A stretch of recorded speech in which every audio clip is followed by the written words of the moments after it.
Era el 26 de julio de 2025 en Arkansas. Clinton Brink, de 43 años, y su esposa Kristen, de 41 años, estaban de excursión con sus dos hijas en el parque estatal Devil's Den. La familia se había mudado a Arkansas solo 3 semanas antes, dejando Rapid City, Dakota del Sur, para empezar una nueva vida en Prairie Grove, un pequeño pueblo a unos 30 minutos del parque. Esa mañana, su vecina Cheyenne Marie los vio sonriendo y saludando al salir para lo que parecía un pacífico día familiar. Clinton y Kristen trabajaban en el área médica. Clinton había sido asistente de enfermería, mientras que Kristen era enfermera. En Dakota del Sur eran conocidos por ser compasivos, atentos y profundamente dedicados a su fe y familia. Amigos dijeron que el traslado a Arkansas era para estar más cerca de parientes y dar a sus hijas un mejor lugar para crecer. En Devil's Den, la familia eligió un sendero remoto. El parque es pintoresco pero áspero, con bosques densos y poca señal de celular. Al internarse más en el bosque, no sabían lo que estaba por suceder. En el sendero se cruzaron con Andrew James McGann, de 28 años. Se había mudado hacía poco desde Oklahoma y acababa de ser contratado como maestro en Springdale, aunque aún no empezaba. Había pasado verificaciones y trabajado en varias escuelas antes, pero algunos padres habían expresado inquietudes sobre él, mientras que otros decían que era callado pero querido por alumnos. Sin aviso, McGann atacó. Clinton fue el primero. Sufrió múltiples heridas, dejando un rastro de sangre en el camino. Kristen rápidamente apartó a sus hijas, de 7 y 9 años, del peligro, pero tras ponerlas a salvo, volvió para ayudar a su esposo. En ese momento, McGann la atacó también. Clinton y Kristen no sobrevivieron. Un excursionista que pasaba encontró luego a las dos niñas solas. Ellas dijeron que sus padres habían sido atacados. Al ir a buscar, descubrió los cuerpos de la pareja y llamó a las autoridades cerca de las 2:40 de la tarde. La policía llegó y halló pruebas de una lucha violenta, incluido un rastro de sangre que sugería que los padres intentaron escapar o resistir. Testigos reportaron haber visto a un hombre con sangre en el rostro salir del área en un sedán negro de 4 puertas con cinta sobre la matrícula. Rápidamente se difundió un retrato y la descripción del vehículo. 4 días después, el 30 de julio, la policía arrestó a McGann en un negocio de Springdale mientras se cortaba el cabello. El barbero lo recordó como callado pero inquietante. Cuando los agentes preguntaron por el auto afuera, McGann dudó antes de admitir que era suyo. Tenía cortes en las manos y el ADN en la escena coincidía con él. También hallaron sangre en su coche. Durante el interrogatorio, hizo comentarios que lo vinculaban al ataque. Fue acusado de 2 cargos de delito capital y quedó detenido sin fianza. Los investigadores luego registraron su casa y encontraron más pruebas. Las autoridades dijeron que la violencia pareció repentina y sin motivo, sin conexión conocida entre McGann y los Brink. Los vecinos en Prairie Grove quedaron devastados. Cheyenne Marie, que había hablado con la familia horas antes, rompió en llanto recordando cómo sus hijos recién empezaban a jugar con las niñas Brink. En Dakota del Sur, amigos y excompañeros lloraron, diciendo que la pareja vivía para sus hijas y su fe. La gobernadora Sarah Huckabee Sanders condenó el ataque y elogió a la policía por el arresto. El coronel de la policía estatal Mike Haggard llamó a McGann un monstruo y agradeció que las niñas estuvieran a salvo. Funcionarios del parque también anunciaron más seguridad en los parques estatales. Las hijas de los Brink están ahora bajo el cuidado de parientes. Los investigadores no han dicho qué presenciaron exactamente, pero es claro que quedaron profundamente marcadas. Los últimos momentos de Clinton y Kristen mostraron valor y sacrificio, poniendo primero la seguridad de sus hijas. Gracias a ellos, 2 vidas jóvenes fueron salvadas. Los senderos de Devil's Den siguen cerrados mientras continúa la investigación. Era una tarde de sábado a fines de marzo de 2024 en El Dorado, al norte de California. Taylen y Wyatt Brooks, de 21 y 18 años, salieron para una de sus aventuras habituales. Hermanos apasionados por la vida al aire libre, estaban buscando astas de ciervo caídas en las colinas cercanas a Georgetown, una actividad que disfrutaban cada primavera. Amaban la naturaleza y habían pasado incontables horas juntos explorando el bosque, lo que fortaleció aún más su vínculo. El mayor Taylen trabajaba con su padre pintando casas y cortando leña. Le gustaba pescar y tocar la guitarra. El menor Wyatt se estaba preparando para ser bombero. Amaba el béisbol y era un entusiasta cazador con arco. El día empezó como cualquier otro, pero pronto se convirtió en una pesadilla. Mientras caminaban por un camino de tierra remoto, la calma se rompió al ver que se acercaba un puma. Intentaron seguir los consejos de seguridad. Se hicieron ver más grandes, gritaron e incluso lanzaron una mochila para asustarlo, pero el puma no se retiró. En cambio, cargó con fuerza, iniciando un ataque repentino. Primero se abalanzó sobre Wyatt, lo tiró al suelo y lo mordió en la cara. Wyatt luchó por liberarse mientras Taylen corrió en su ayuda, golpeando al animal para intentar salvarlo. Wyatt logró montarse sobre el puma por un instante, pero este cambió de objetivo y se lanzó contra Taylen. Lo atacó directo al cuello, mientras su hermano, a pesar de sus graves heridas, intentaba desesperadamente intervenir. Al darse cuenta de que no podía salvar a Taylen solo, Wyatt, gravemente herido, tomó la difícil decisión de buscar ayuda. Cubierto de sangre y con un dolor extremo, logró llegar al auto y llamar al 911. Le explicó la situación al operador, con la voz temblorosa y urgente. Luego de la llamada, volvió al lugar del ataque, pero para entonces Taylen y el puma ya no estaban. Wyatt solo pudo esperar a que llegaran las autoridades. Cuando los agentes llegaron, encontraron el cuerpo de Taylen cerca del puma, que huyó tras disparos de advertencia. Lamentablemente, Taylen no sobrevivió. Más tarde localizaron y sacrificaron al puma responsable. El análisis de ácido desoxirribonucleico confirmó que era el mismo animal que había atacado a los hermanos. La familia Brooks quedó devastada por la pérdida de Taylen, aunque agradecida de que Wyatt haya sobrevivido. Describieron a Taylen como un alma amable y serena, amante de la naturaleza, la música y los momentos en familia. Wyatt fue hospitalizado con graves heridas en el rostro y cuello y necesitó cirugía reconstructiva.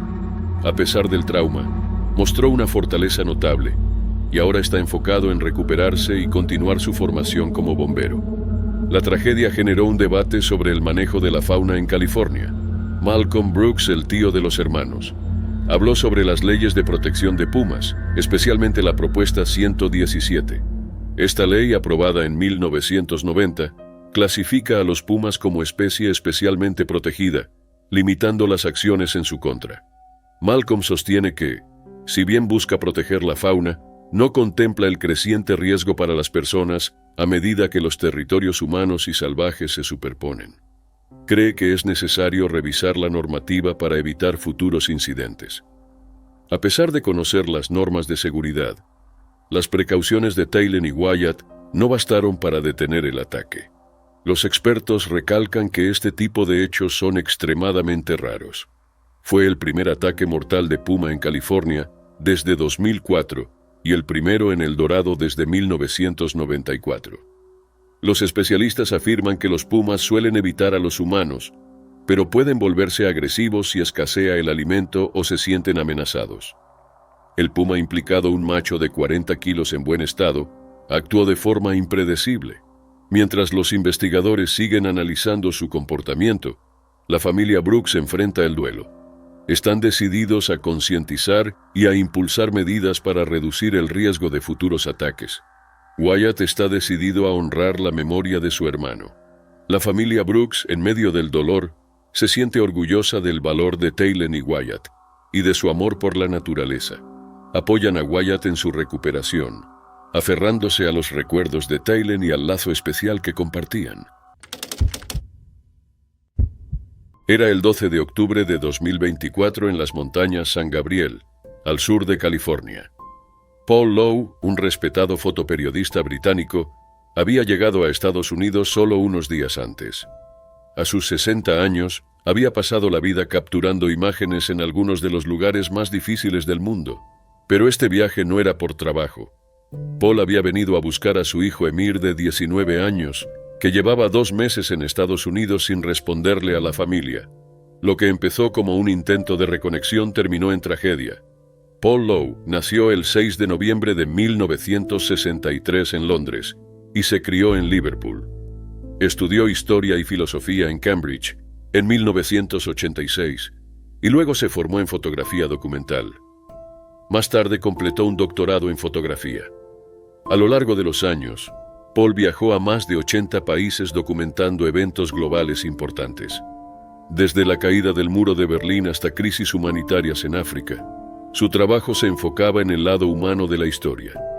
Una de sus fotos más reconocidas fue tomada durante el sitio de Sarajevo en 1992. Una imagen en blanco y negro de un niño jugando con una pelota en medio de la guerra. Paul decía que mostraba cómo las personas, especialmente los niños, intentan encontrar alegría incluso en los peores momentos. Más allá de la fotografía, Paul también era educador. Enseñaba fotoperiodismo en el London College of Communication y daba clases sobre estudios de guerra en el King's College de Londres. También formaba a jóvenes fotógrafos a través de la Seven Foundation. Su trabajo exploraba cómo las imágenes nos ayudan a comprender y recordar los hechos. Paul conoció a su esposa Amra Abatzik en Sarajevo, mientras ella trabajaba como periodista. Se casaron en 1995 y tuvieron 2 hijos. El menor Emir se convertiría más tarde en el centro de los hechos que terminaron con la vida de Paul. A fines de 2024, Emir viajó a Estados Unidos por una corta estadía, pero no regresó. Estaba lidiando con serios problemas de salud mental. Paul voló a California con la esperanza de llevar a su hijo de vuelta a casa. El 12 de octubre iban manejando cerca de Mount Baldy Road, una zona escénica pero aislada, conocida por sus senderos y acantilados. A eso de las 3:28 de la tarde, se detuvieron cerca de Stoddard Canyon Falls. Lo que sucedió después aún no está claro. Las autoridades creen que hubo una discusión entre ellos que escaló. Paul resultó gravemente herido y murió en el lugar por un trauma en la parte superior del cuerpo. Un testigo vio a alguien huir en auto. Pocos kilómetros después, el vehículo chocó. Dentro estaba Emir. Fue detenido por el departamento del sheriff del condado de Los Ángeles. Luego fue acusado y se le fijó una fianza de $2 millones. Las autoridades no revelaron un motivo y la investigación sigue en curso. La noticia de la muerte de Paul se difundió rápidamente, sorprendiendo a colegas y amigos. La fotoperiodista Lara Jo Regan, que planeaba verlo, se enteró días después a través de un homenaje en línea. Santiago Lyon, exdirector de Associated Press, lo calificó de valiente. Ika Ferrer Gotich de CNN dijo que el mundo perdió a alguien que nos ayudó a entender la historia. La Seven Foundation lo recordó como padre, esposo y mentor dedicado. Las universidades donde Paul enseñaba compartieron mensajes públicos en honor a su legado. Su última exposición, una muestra colectiva en Tirana, Albania, había finalizado solo 2 días antes de su muerte. El trabajo de Paul Lowe ayudó a las personas a ver el mundo con más profundidad. Al final intentó mostrar el mismo cuidado hacia su familia. Era el 20 de febrero de 2023 en Fort Pierce, Florida. Gloria Serge, de 85 años, paseaba con su pequeño perro Trooper en la comunidad de retiro Spanish Lakes Fairways. Llevaba más de 20 años viviendo allí, sintiéndose segura en el tranquilo vecindario. Spanish Lakes Fairways estaba diseñado para jubilados en busca de un lugar pacífico. Con 435 acres de lagos, estanques y áreas verdes, era ideal para caminar y socializar. Parecía el sitio perfecto para envejecer. En el estanque detrás de la casa de Gloria, vivía un enorme caimán de 3 metros y 700 libras. Los residentes lo conocían y hasta le pusieron Henry. A menudo lo veían tomando sol o deslizándose en el agua. Pocos comprendieron cuán peligroso era. Gloria había pasado muchas veces junto al estanque. Sabía del caimán, pero nunca pensó que fuera una amenaza. No había señales de advertencia y algunos residentes y empleados lo alimentaban, haciéndolo perder el miedo a los humanos, algo que debió haber preocupado a las autoridades. Pero nadie tomó medidas. Esa mañana Gloria y Trooper caminaban cerca del agua cuando Henry atacó. Testigos dijeron que el caimán los había estado observando. Se lanzó y atrapó a Trooper por la pata. Gloria intentó salvar a su perro, pero al hacerlo, se convirtió en el nuevo objetivo de Henry. El caimán la mordió en la pierna y la arrastró al agua. Luchó, pero la fuerza del animal era superior. En segundos la sumergió. Un vecino vio todo y llamó al 911, pero cuando llegó la ayuda ya era tarde. Gloria había fallecido. Su hijo William Serge no podía creerlo. Nunca imaginé que los últimos momentos de mi mamá fueran tan aterradores, dijo. Al día siguiente, un cazador de caimanes fue llamado para capturar a Henry. El animal resistió, pero finalmente fue atrapado y sacrificado. Esto no alivió el dolor de la familia de Gloria. Su madre y abuela se habían ido. Convencidos de que se debía haber actuado antes, la familia de Gloria demandó a la administración de la comunidad, Wynn Building Corporation. Alegaron que la empresa sabía de la presencia del caimán desde hacía años y no hizo nada. La demanda afirmaba que la administración nunca colocó señales de advertencia sobre la fauna peligrosa. También señalaba que algunos residentes y empleados alimentaban al caimán, volviéndolo más peligroso. Según su abogado Gary Lesser, la comunidad fomentaba que los residentes pasaran tiempo cerca del estanque, con bancos y zonas para pescar o pasear perros. No había advertencias sobre caimanes en los boletines semanales para los residentes, dijo Lesser. Incluso después del ataque, todavía no hay señales en el estanque. Gloria tal vez no tenía otra opción que caminar allí con su perro. La comunidad tenía reglas estrictas sobre dónde pasear mascotas. En enero de 2020, recibió una advertencia por llevar a Trooper fuera de las áreas permitidas. Incluso le dijeron que podría ser desalojada si no cumplía. Esto pudo haberla obligado a caminar cerca del estanque, llevándola a la tragedia. La familia de Gloria reclama $50,000 en daños y ha solicitado un juicio conjurado. Su hijo William insistió en que esto pudo evitarse.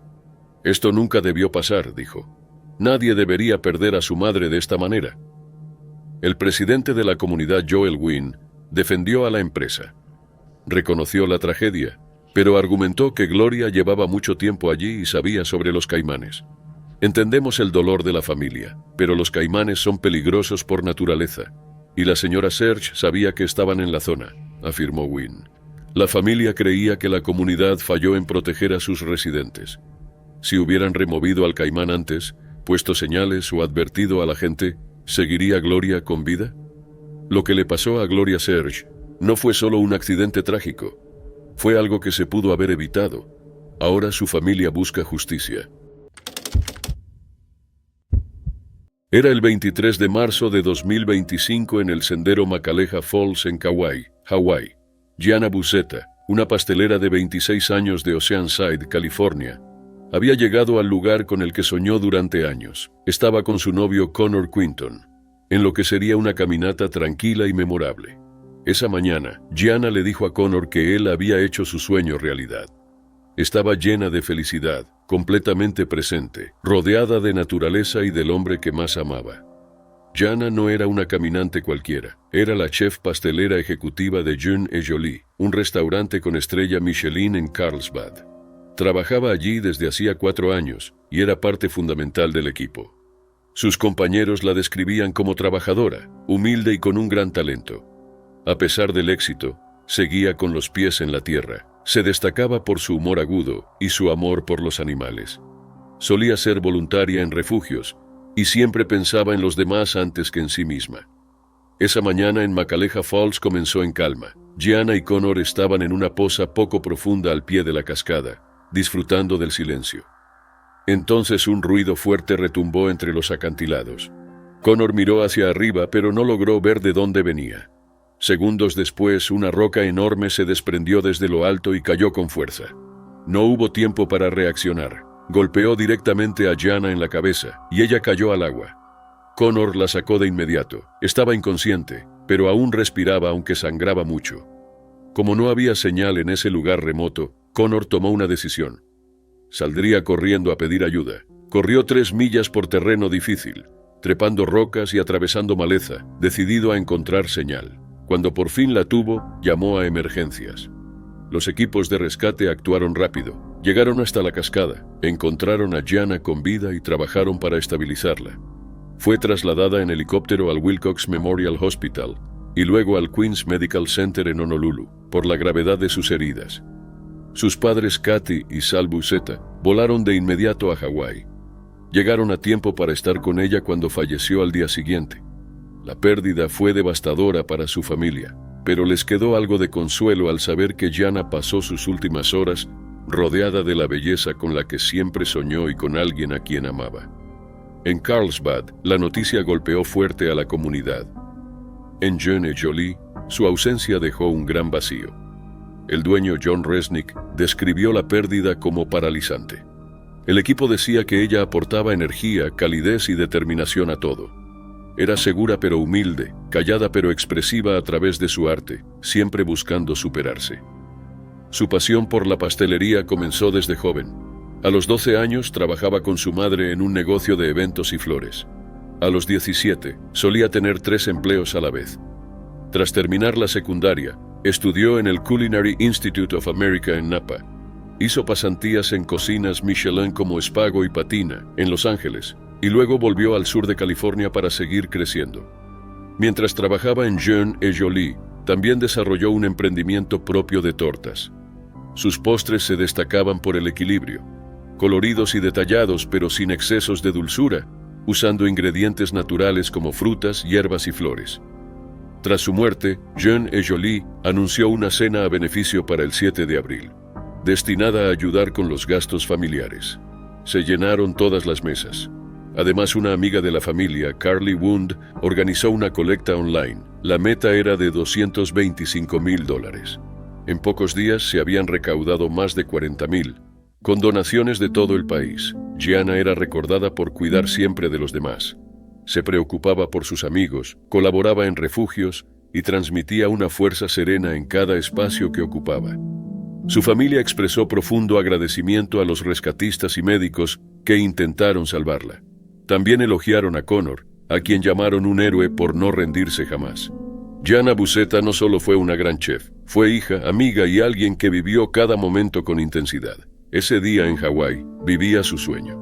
Aunque terminó demasiado pronto, su familia halla paz al saber que en sus últimos instantes conoció la alegría verdadera. Era septiembre de 2023 en la remota naturaleza del Parque Nacional Banff, Canadá. Doug Inglis y Jenny Goose, una pareja de Lethbridge, Alberta, emprendían uno de sus preciados viajes a la naturaleza. A sus 62 años, tenían décadas de experiencia en senderismo y campamento. Como científico e investigadora de laboratorio, planificaban cada aventura con meticuloso detalle, siempre respetando la naturaleza. Solían explorar parques nacionales en Canadá junto a su Border Collie, Tris. Banff, en las montañas rocosas, es famoso por sus paisajes y colores otoñales, pero también alberga osos grizzly. Doug y Jenny lo sabían y llevaban spray para osos, métodos adecuados de almacenamiento de comida y un comunicador satelital para mantenerse en contacto con su familia. El viernes 29 de septiembre, mientras caminaban por el valle del río Red Deer, se retrasaron y llegaron al campamento al anochecer. Doug le escribió a su tío Colin Inglis, informándole del retraso pero asegurándole que estaban bien y montando el campamento. Horas después, Colin recibió una notificación alarmante de Garmin, el operador del dispositivo satelital. El mensaje decía: ataque de oso grave. Parques Canadá fue alertado, pero el mal clima impidió el rescate en helicóptero. Un equipo especializado tuvo que ir a pie, llegando al campamento alrededor de la 1 de la madrugada. Lo que encontraron fue devastador. Doug, Jenny y Tris habían perdido la vida. Su tienda estaba aplastada, y 2 latas vacías de spray para osos indicaban un intento de defenderse. El oso, una hembra mayor de más de 25 años, fue hallado cerca del campamento. Con comportamiento hostil, fue sacrificado para proteger al equipo. La necropsia reveló que estaba desnutrido con dientes deteriorados y poca grasa corporal, factores que pudieron contribuir a su agresividad. Parques Canadá confirmó que no estaba marcado ni había sido monitoreado antes, siendo un caso aislado. Este ataque fue el primero fatal de un oso grizzly en Banff en décadas. Doug y Jenny eran senderistas experimentados que seguían todas las medidas de seguridad recomendadas. Guardaron su comida lejos del campamento y llevaban spray para osos. Expertos creen que pudieron haber sorprendido al oso mientras buscaba comida antes de hibernar. Encuentros así son raros, pero pueden ser letales si el oso se siente amenazado o está desesperado. Se cree que estaban dentro de su tienda descansando o leyendo tras la cena cuando el oso se acercó. Sus pertenencias, incluidos botas y lectores electrónicos, estaban dentro de la tienda, sugiriendo que salieron rápidamente al comenzar el ataque. El amor de Doc y Jenny por la naturaleza definía su relación. Se conocieron en la universidad y construyeron una vida llena de exploración y pasión por la conservación ambiental. Amigos y familiares los recuerdan como personas amables y conocedoras, siempre dispuestas a compartir su saber sobre plantas y vida silvestre. No solo eran aventureros, sino guardianes de la naturaleza. Esta tragedia conmocionó a su comunidad porque Doc y Jenny estaban bien preparados. Colin Inglis resumió la pérdida señalando que simplemente estuvieron en el lugar equivocado en el momento equivocado. La pareja tenía más viajes planeados, incluido un recorrido con su hijo, un sueño que nunca se cumplirá. Mientras sus seres queridos los lloran, su memoria sigue viva en los relatos sobre su bondad, pasión y espíritu aventurero. Su historia resalta los peligros impredecibles de la naturaleza. Su legado es de amor por el entorno, resiliencia y dedicación a comprender el mundo natural. Aún quedan preguntas, pero la historia de Doc y Jenny nos recuerda el delicado equilibrio entre la humanidad y la naturaleza. Era mayo de 2017 en Kennesaw, Georgia. Joelle Dalleish, una estudiante de segundo año de secundaria de 15 años, pasaba la noche en el parque estatal Red Top Mountain con amigos para celebrar un cumpleaños.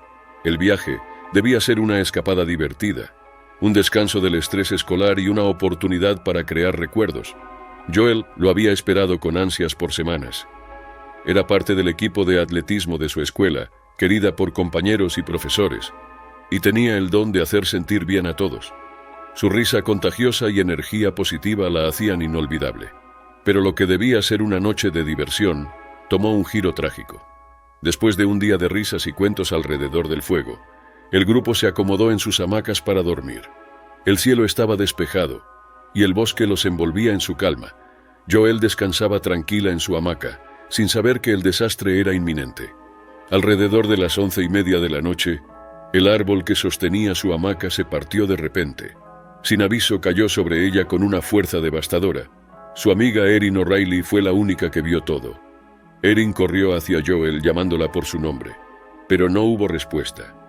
Los demás se apresuraron a ayudar.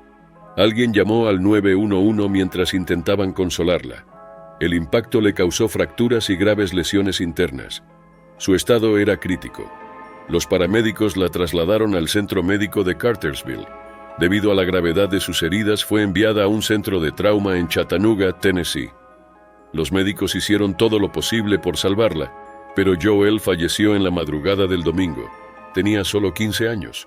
Su repentina muerte dejó en shock a su familia, amigos y comunidad. Erin no podía asimilarlo. Era de las personas más amables y felices que podías conocer, dijo. En la escuela secundaria Harrison, donde Joelle estudiaba, la noticia golpeó a todos. La directora Ashlyn Campbell expresó el dolor de la comunidad. Su sonrisa y risa tocaron muchas vidas, dijo. Era una estudiante dedicada y la extrañaremos. Su entrenador de atletismo, Ken Simmons, también compartió su tristeza.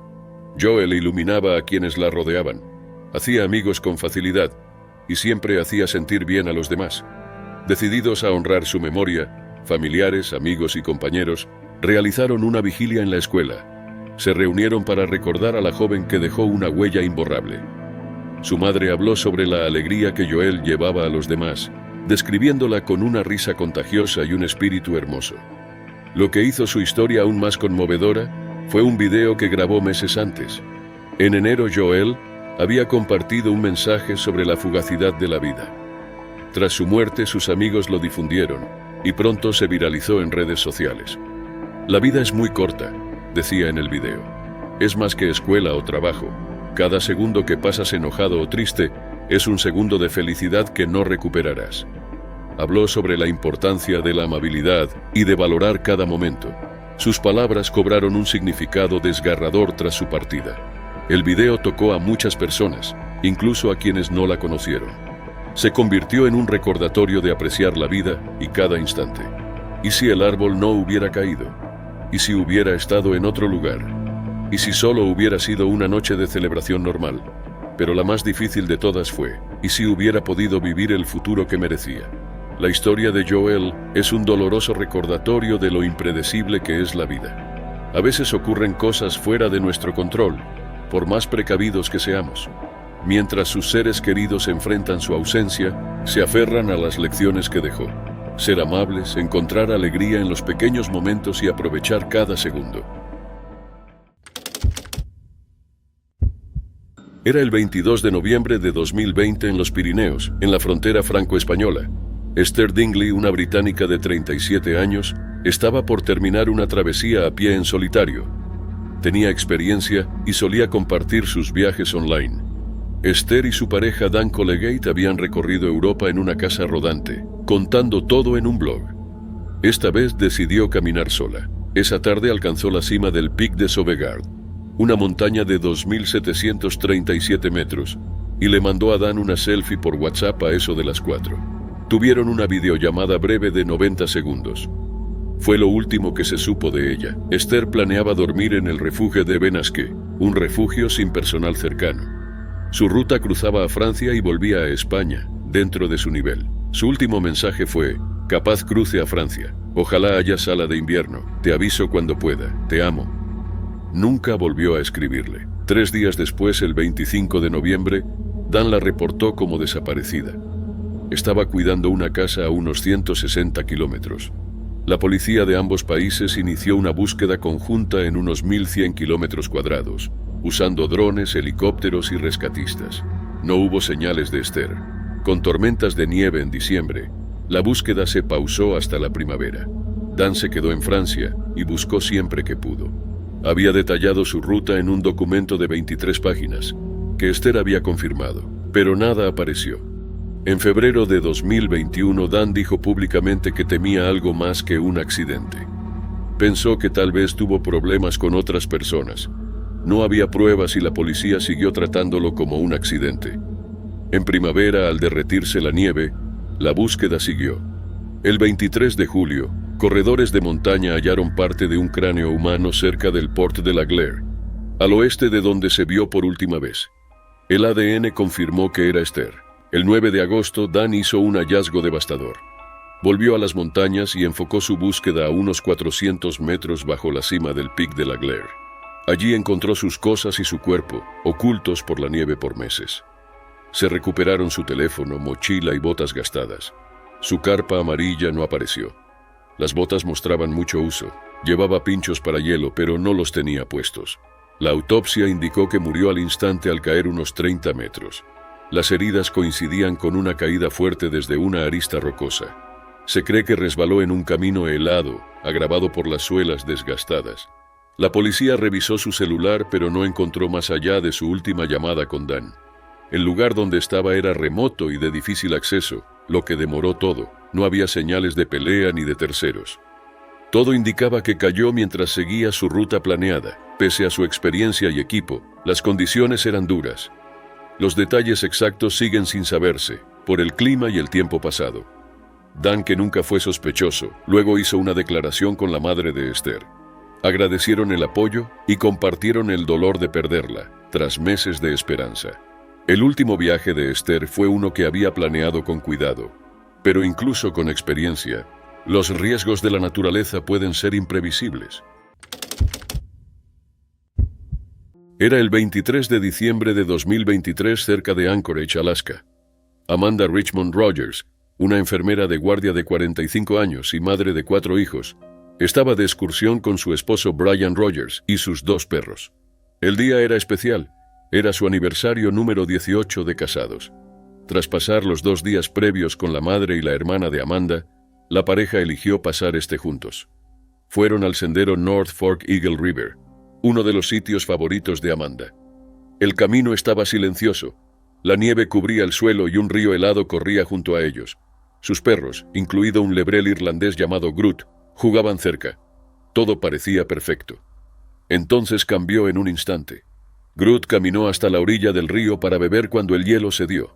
Desapareció en un agujero de la superficie congelada. Brian vio lo que parecía su pata bajo el agua. Sin pensarlo, saltó, sumergiéndose bajo el hielo para alcanzarlo. El agua estaba oscura, helada y desorientaba. Contuvo la respiración todo lo que pudo, palpando, pero Groot se había ido. Sin aire, logró salir. Mientras Brian intentaba recuperar el aliento, Vio a Amanda caminar con calma hacia el mismo agujero. Le gritó que se detuviera, pero ella no dudó.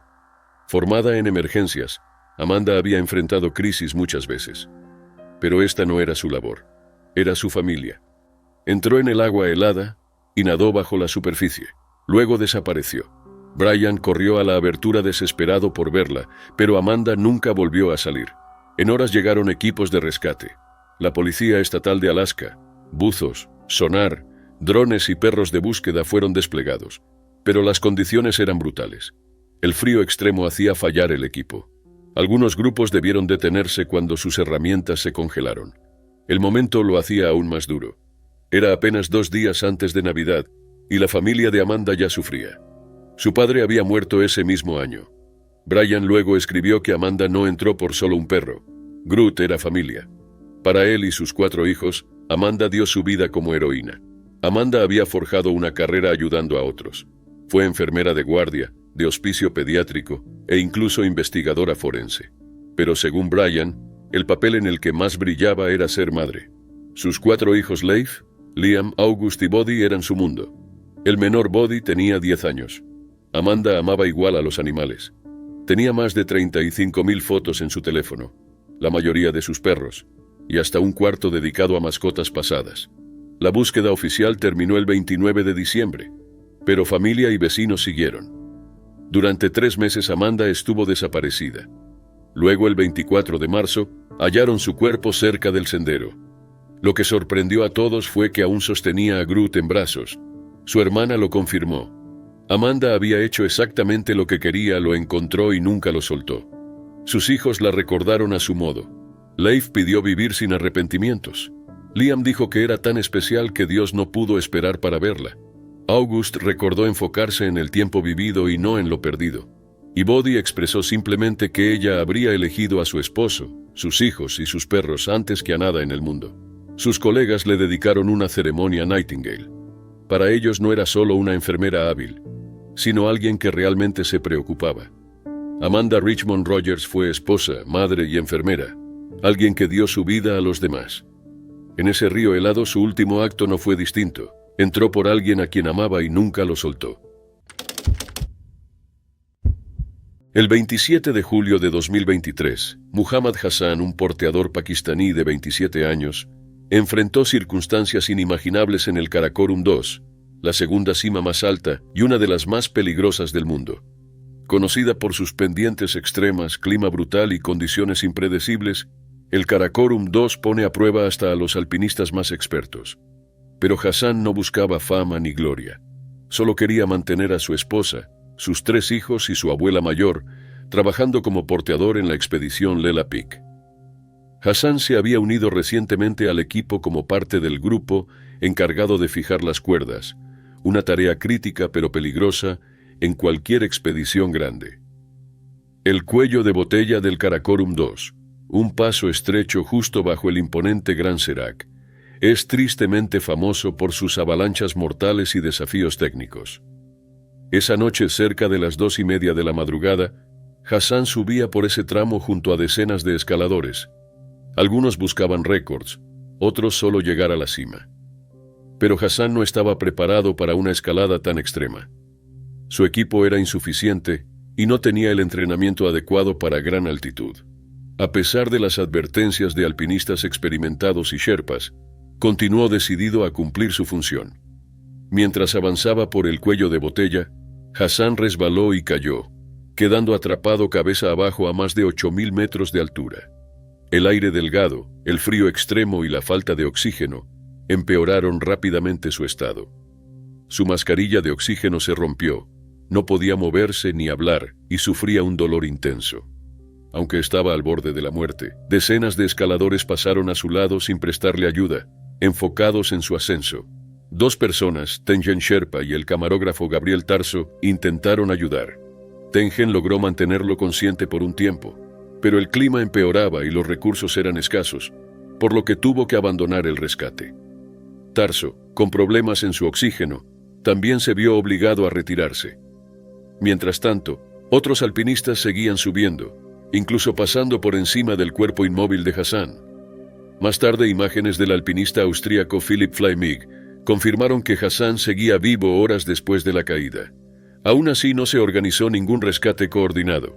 La alpinista noruega Kristin Harila, que intentaba batir un récord escalando las 14 cimas de más de 8.000 metros, declaró que su equipo trató de ayudar, pero que las condiciones eran demasiado difíciles. Después del accidente, Harila y su grupo llegaron a la cima y celebraron, generando fuertes críticas. La falta de ayuda desató indignación en la comunidad montañista y más allá. Las imágenes del dron de Flyme mostraban la indiferencia de muchos escaladores, mientras que el alpinista Wilhelm Steindl denunció la ausencia de un rescate. Steindl, que había dado media vuelta antes por las malas condiciones, luego inició una colecta para la familia de Hassan, recaudando más de $170,000 para apoyar a su viuda e hijos. El incidente expuso fallas profundas en el alpinismo de gran altitud. El entorno extremo del Karakorum vuelve casi imposibles los rescates, pero la historia de Hassan despertó dudas sobre las prioridades en la montaña. ¿Habría recibido ayuda si fuera un alpinista occidental en vez de un porteador local? Muchos opinan que hubo un sesgo sistémico que influyó en la inacción. La tragedia también impulsó llamados al cambio. Lela Peak Expeditions, la empresa responsable del viaje de Hassan, fue sancionada con una prohibición de 2 años por negligencia. Ahora se están implementando mejoras en seguridad, mejor capacitación para porteadores y medidas para exigir responsabilidad tanto a empresas como a escaladores. La muerte de Hassan no solo fue una pérdida personal, sino un ejemplo del riesgo que enfrentan los porteadores en estas escaladas. Su historia reavivó el debate sobre la ética en el montañismo y la necesidad de reformas urgentes. Aunque la montaña le arrebató la vida, la historia de Hassan ha iluminado las desigualdades y los peligros que enfrentan quienes hacen posibles estas expediciones. Su legado hoy es un llamado a la humanidad y a la responsabilidad en el mundo de la escalada extrema. Era el 10 de mayo de 2025 en las North Cascades de Washington. 4 escaladores experimentados, Vishnu Irigiredi, Tim Nguyen, Alexander Martinenko y Anton Selig, partieron para ascender el Early Winters North Spire. El grupo compartía un fuerte lazo por su amor a la escalada, pero al final del día, solo uno saldría con vida. Las agujas de Early Winters son 2 picos afilados de 7.800 pies. La ruta que eligieron era de dificultad moderada, involucraba nieve, hielo y roca. Aunque no extrema, la zona es conocida por sus cambios repentinos de clima, y ese día todo cambió rápido. Al acercarse a la cima, las nubes llegaron. Con poca luz y una tormenta en camino, decidieron regresar. Comenzaron el descenso rapelando por un canal empinado, usando cuerdas aseguradas a la montaña. Su punto principal de anclaje era un pitón, una pieza metálica clavada por escaladores anteriores. Aunque se usan con frecuencia, los pitones pueden debilitarse con el óxido, la erosión y el hielo. El grupo confió en él. Uno de ellos ya había empezado a bajar cuando el pitón falló. Alrededor de las 5:30 de la tarde, el pitón se desprendió de la roca. Los 4 escaladores, unidos al mismo sistema de cuerdas, cayeron. Primero cayeron en caída libre unos 200 pies, y luego resbalaron otros 200 sobre roca afilada. 3 de ellos, Vishnu de 48 años, Tim de 63 y Alexander de 36, no sobrevivieron. Anton de 38 fue el único que quedó con vida, pero su supervivencia tuvo un precio. Estuvo inconsciente durante horas.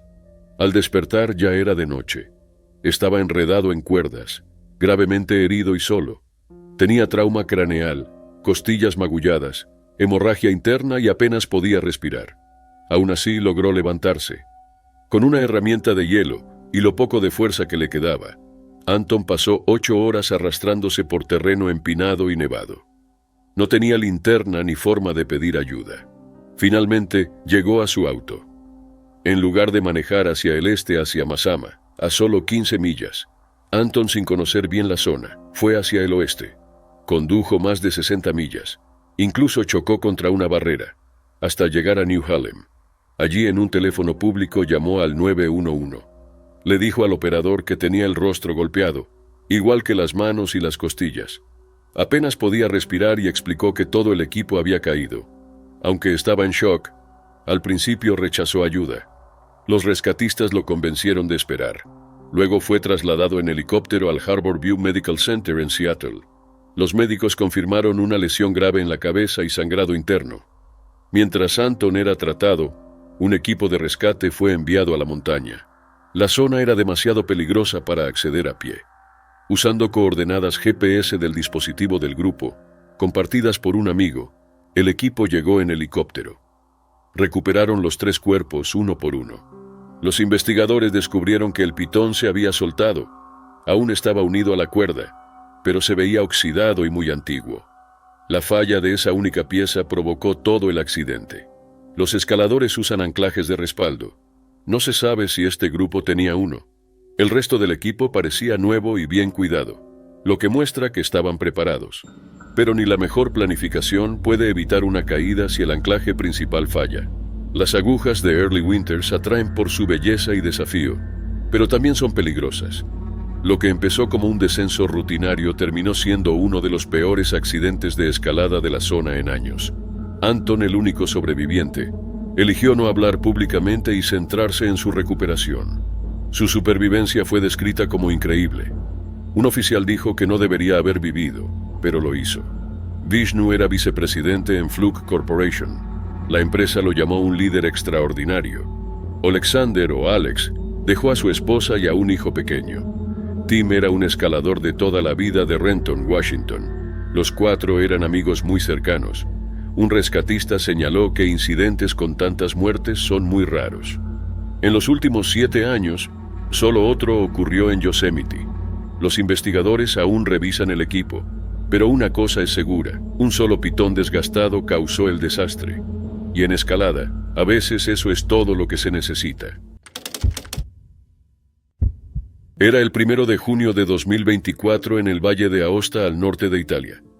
Jean-Daniel Pession, un esquiador profesional de 28 años, y su novia Elisa Arlian, de 26, emprendieron una caminata en el Monte Cervión.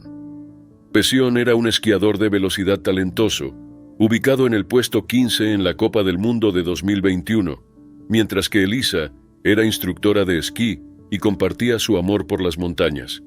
Esa mañana planeaban llegar a la cumbre, un destino popular entre los amantes del aire libre. Ya habían recorrido ese sendero antes y conocían sus desafíos, pero cuando la pareja no regresó esa noche, sus familias se preocuparon y denunciaron su desaparición. Helicópteros sobrevolaron la montaña y equipos de búsqueda recorrieron el terreno escarpado, pero no encontraron rastros. Las horas pasaban sin señales de ellos.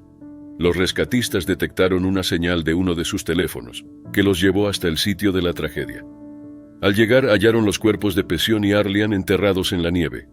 Habían caído cerca de 700 metros. Aún estaban unidos por una cuerda de seguridad, una muestra de que permanecieron juntos hasta el final. Los montañistas usan cuerdas para asegurarse en pendientes peligrosas.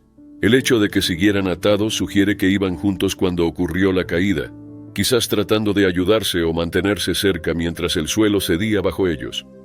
A pesar de su experiencia, las condiciones empinadas y heladas de la montaña fueron implacables. Jean-Daniel Pession tenía un futuro prometedor en el esquí. Además de su puesto 15 en la Copa del Mundo de 2021, se ubicó en el puesto 22 en el Campeonato Mundial de 2022 en Vars, Francia. Como integrante del equipo nacional de Italia, era reconocido por su talento y determinación. Elisa Arlian compartía la misma pasión. Como instructora de esquí enseñaba a otros a moverse con confianza en las pistas. Su relación con Pession era inquebrantable, tanto en el deporte como en la vida. Su muerte conmocionó a la comunidad del esquí. La Federación Italiana de Deportes de Invierno emitió un comunicado lamentando la pérdida, calificándola de terrible para el mundo del esquí. El Consejo Regional del Valle de Aosta expresó pesar, señalando que las montañas se los habían llevado demasiado pronto. Aunque la causa exacta de la caída sigue siendo un misterio, hay algo indiscutible. Pession y Arlian compartieron sus últimos momentos juntos, unidos no solo por la cuerda que los sujetaba, sino por su profundo vínculo. ¿Resbalaron? ¿El hielo los traicionó? ¿Podrían haber sido rescatados antes? Son preguntas sin respuesta. Lo único cierto es que 2 jóvenes talentosos y aventureros partieron demasiado pronto, dejando una comunidad de luto que jamás los olvidará. Era el 23 de abril de 2025 en Sutton, Massachusetts. Caroline Carrie Sanger, madre de 4 hijos de Topsfield y de 49 años, había planeado una caminata familiar. El destino era Purgatory Chasm State Reservation, conocido por sus empinadas paredes de roca, senderos irregulares y caminos angostos tallados en piedra. Ese día Carrie fue con 3 de sus hijos y su hermano. El Chasm es popular entre familias, desafiante, pintoresco y aventurero. Para Carrie era una forma de compartir con sus seres queridos. Tras años como enfermera oncológica, había cambiado de carrera y se convirtió en masajista licenciada y practicante de Reiki. Incluso abrió su propio estudio, Balanced Body, en Topsfield. Esta caminata debía ser un descanso, pero cerca de la 1:45 de la tarde, todo cambió. Una llamada al 911 llegó a la policía de Sutton. Una mujer había caído entre 50 y 75 pies en el Chasm. Era Carrie. Los equipos de emergencia llegaron rápido. El Chasm, rodeado de acantilados y cuevas, tiene unos 400 metros de profundidad. Cuando llegaron, varios senderistas médicos ya la asistían. Habían visto lo ocurrido y actuaron de inmediato. A pesar de los esfuerzos, las heridas de Carrie eran graves. Fue declarada muerta poco después. Las autoridades confirmaron que la caída fue frente a sus 3 hijos. Al verla caer, corrieron a buscar ayuda de los guardabosques, quienes llamaron a la policía estatal y a los rescatistas. Su esposo Michael Sanger recibió la noticia poco después. Los investigadores creen que fue un accidente. Un amigo, Tim Paoli, explicó que cayó en una parte complicada del sendero. Dijo, creemos que fue solo un tropiezo. Esa parte es más peligrosa. No creemos que estuviera distraída. Purgatory Chasm es conocido por senderos duros y caídas bruscas. El excursionista Andy Spears dijo a WCWB, hay senderos sobre el Chasm, cornisas peligrosas si uno se asoma. Es muy triste que pasara en un lugar así. Carrie no tenía problemas de salud. Las autoridades señalaron que la caída y el terreno rocoso fueron factores. Aún con ayuda rápida no se pudo hacer más. La oficina del fiscal del condado de Worcester confirmó que la investigación sigue, pero todo indica que fue accidental. Sus amigos la describieron como amable, generosa y dedicada a su familia. Brooke Paoli, una amiga cercana, creó una campaña en GoFundMe para ayudar a los Sanger y recaudó más de $100,000 en pocos días. Brooke escribió, era una luz brillante, una madre increíble, generosa, que crió a 4 hijos respetuosos y responsables. Michael Sanger habló con la prensa usando una camisa de Carrie. Dijo, era una persona increíble. Era la luz en un día oscuro para muchos. Se conocieron en la universidad y estaban por cumplir 20 años de casados. El impacto de Carrie iba más allá de su familia. Era alguien a quien la gente acudía en busca de apoyo y sanación. Su amiga y colega Mole Vasseur dijo, podía iluminar una sala y hacerte sentir seguro.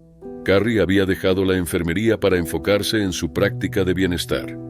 Renovó su estudio sola. Sus amigos decían que estaba orgullosa de lo que había logrado. En 2016, Carrie y Michael aparecieron en una nota sobre veteranos. Michael, que sirvió en Irak, decía que Carrie lo ayudó en momentos muy duros. Su amiga Catherine Sean Farber escribió, Carrie era una presencia radiante, una sanadora, maestra y amiga cuya bondad tocó muchas vidas. El Chasm, lugar de belleza y riesgo, fue escenario de una tragedia impensada. Carrie estuvo rodeada de sus seres queridos en sus últimos momentos. En los días siguientes, su familia se aferró a recuerdos, fotos e historias, manteniendo vivo su espíritu. Carrie Sanger tenía 49 años. Era el 30 de agosto de 2022 en Kamchatka, Rusia. Un grupo de 12 escaladores rusos partió para conquistar Kliuchevskaya Sopka, el volcán activo más alto de Eurasia, con 4.754 metros. El volcán también es temido por sus peligrosas condiciones, clima impredecible y una mezcla de hielo, nieve y roca volcánica.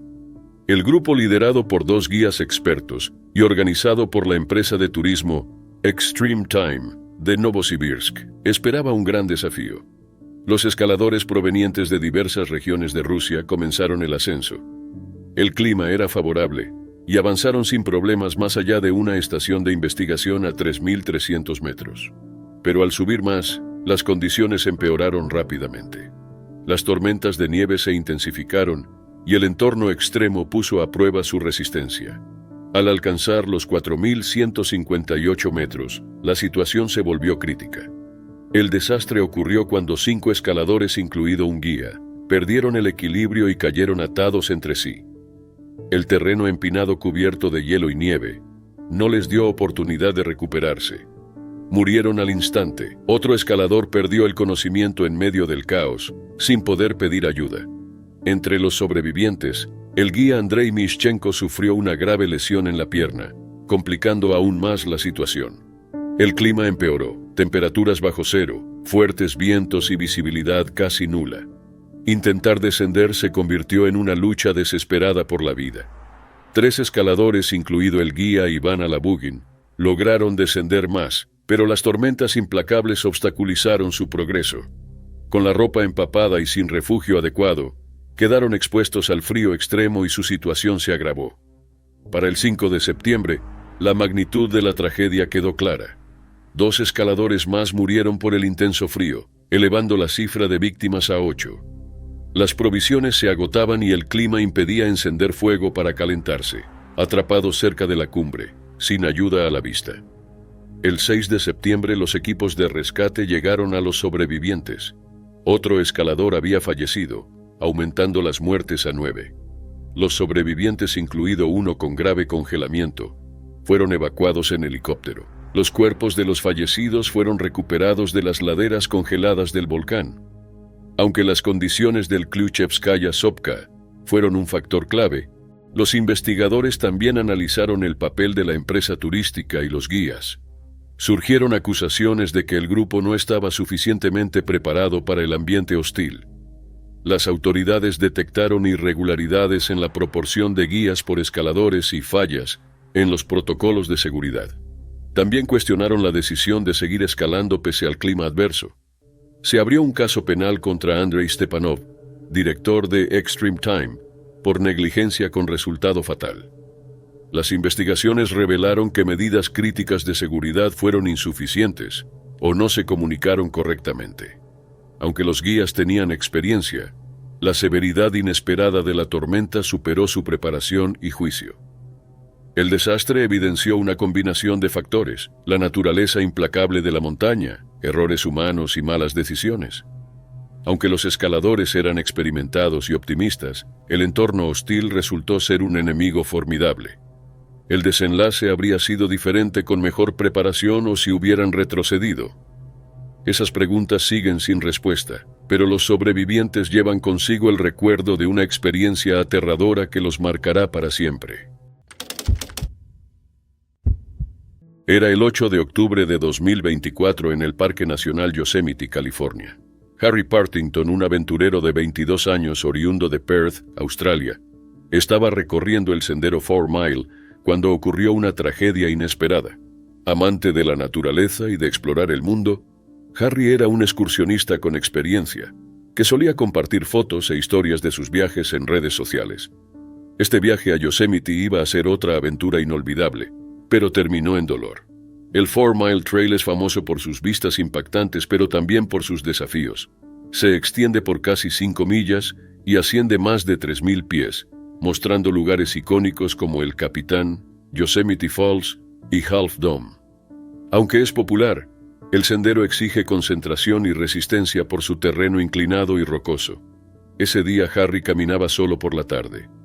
Cerca de las 2:30, en la zona de Union Point, a unos 6.300 pies de altura, fuertes vientos y lloviznas crearon condiciones peligrosas.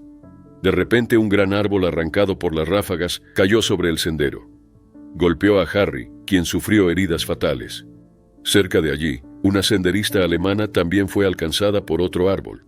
Ella sobrevivió, pero con lesiones graves que requirieron ser trasladada en helicóptero a un hospital. Su estado no fue revelado. Los equipos de emergencia respondieron de inmediato. Guardaparques, paramédicos, bomberos y brigadas de rescate actuaron juntos, usando helicópteros para ayudar a los heridos y manejar la situación. Para muchos visitantes, ver helicópteros y personal de emergencia fue impactante. Kelly Kennedy Bentley, una turista que esperaba a su familia en el inicio del sendero, expresó su angustia al ver el operativo. Aunque aliviada de que su familia estuviera bien, quedó muy afectada por la tragedia cercana. El incidente llevó al cierre temporal del sendero. Los visitantes fueron alejados mientras se realizaban las tareas de rescate. Testigos describieron una escena caótica, con helicópteros y al menos 30 rescatistas en el lugar. La muerte de Harry no fue la única tragedia reciente en Yosemite. Semanas antes, el cuerpo de Kirk Thomas Olsen, ex guardaparques, fue hallado cerca del sendero Ostrander Lake, tras haber estado desaparecido por 3 semanas.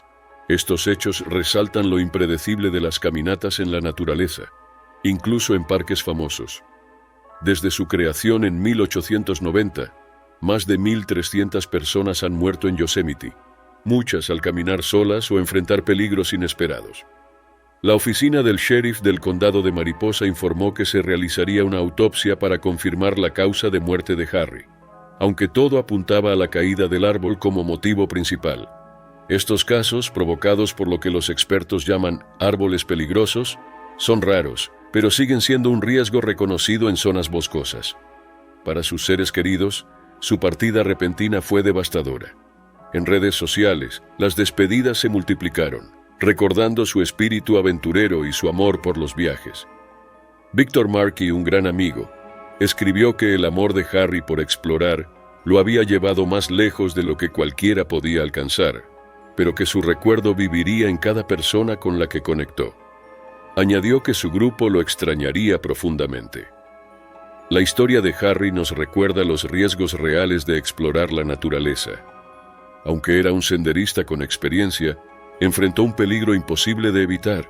La naturaleza puede ser impredecible, y esta tragedia es una advertencia para no bajar nunca la guardia.